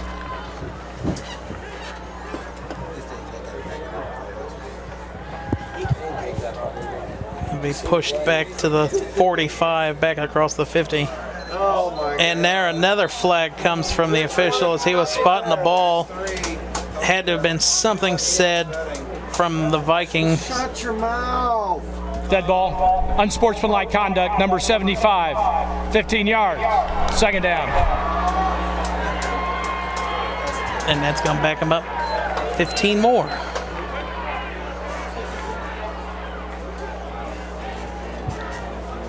We probably can infer what he said. But can we say it? No. Come on and keep our jobs, Jared. So it'll be 2nd and 37 now for Miamisburg. Yep, 3 it is. I have no idea. Vaughn takes 2-step drop, rolls to the right, throws, hit as he threw, and he is slow to get, he's not up yet. There he is. Cameron Messenger, big hit there at the end of the play. A lot of that body weight lands on top of Vaughn.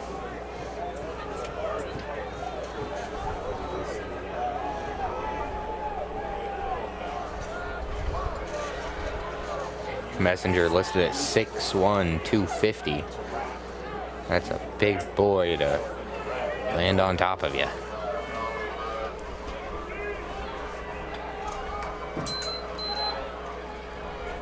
Vaughn throws it.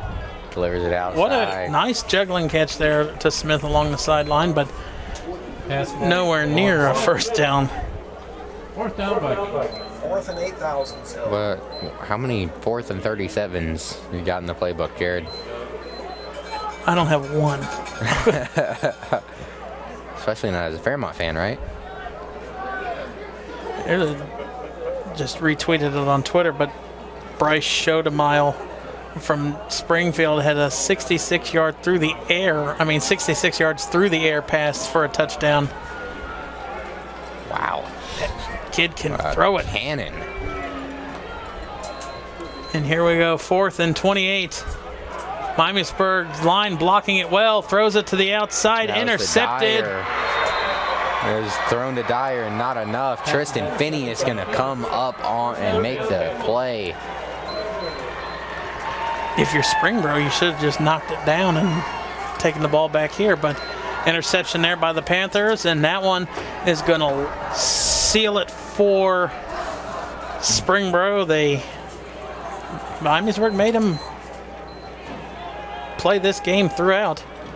Yeah, they definitely made them work for it. It was a tough, hard-fought game.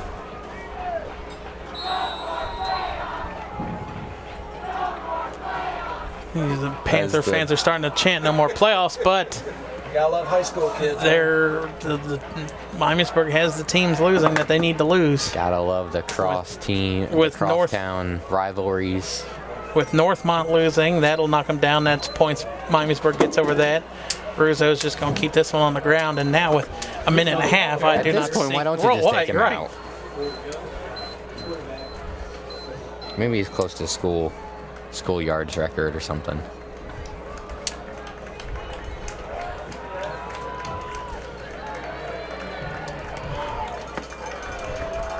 Let's see, another one that we had. Olentangy Liberty is losing, and that's a team that was just ahead of Miamisburg.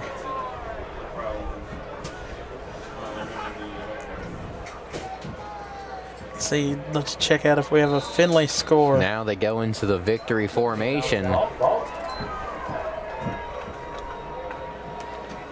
That knee, and it looks like they're going to have to snap it one more time.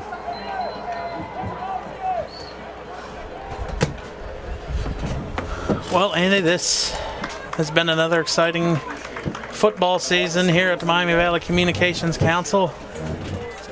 Give a huge shout out to everybody at MVCC for putting on another phenomenal season. All the kids from Fairmont and West Carrollton High Schools and their teachers, Laura Hutchins and Emily Earl, phenomenal getting these group of kids ready for this season, and no complaints on our ends about that. And Springboro is going to walk off week number 10 a winner and clinch the number 4 spot in the playoffs, and they will be hosting a home game next week in the first round of the playoffs. We remind you to stay up to date with everything on following us on social media, Twitter, Instagram. We will be posting everything over the weekend, matchups for next week. And we thank you all for tuning in for another fun season here at MVCC, and we will see you guys during basketball season. That's all, folks.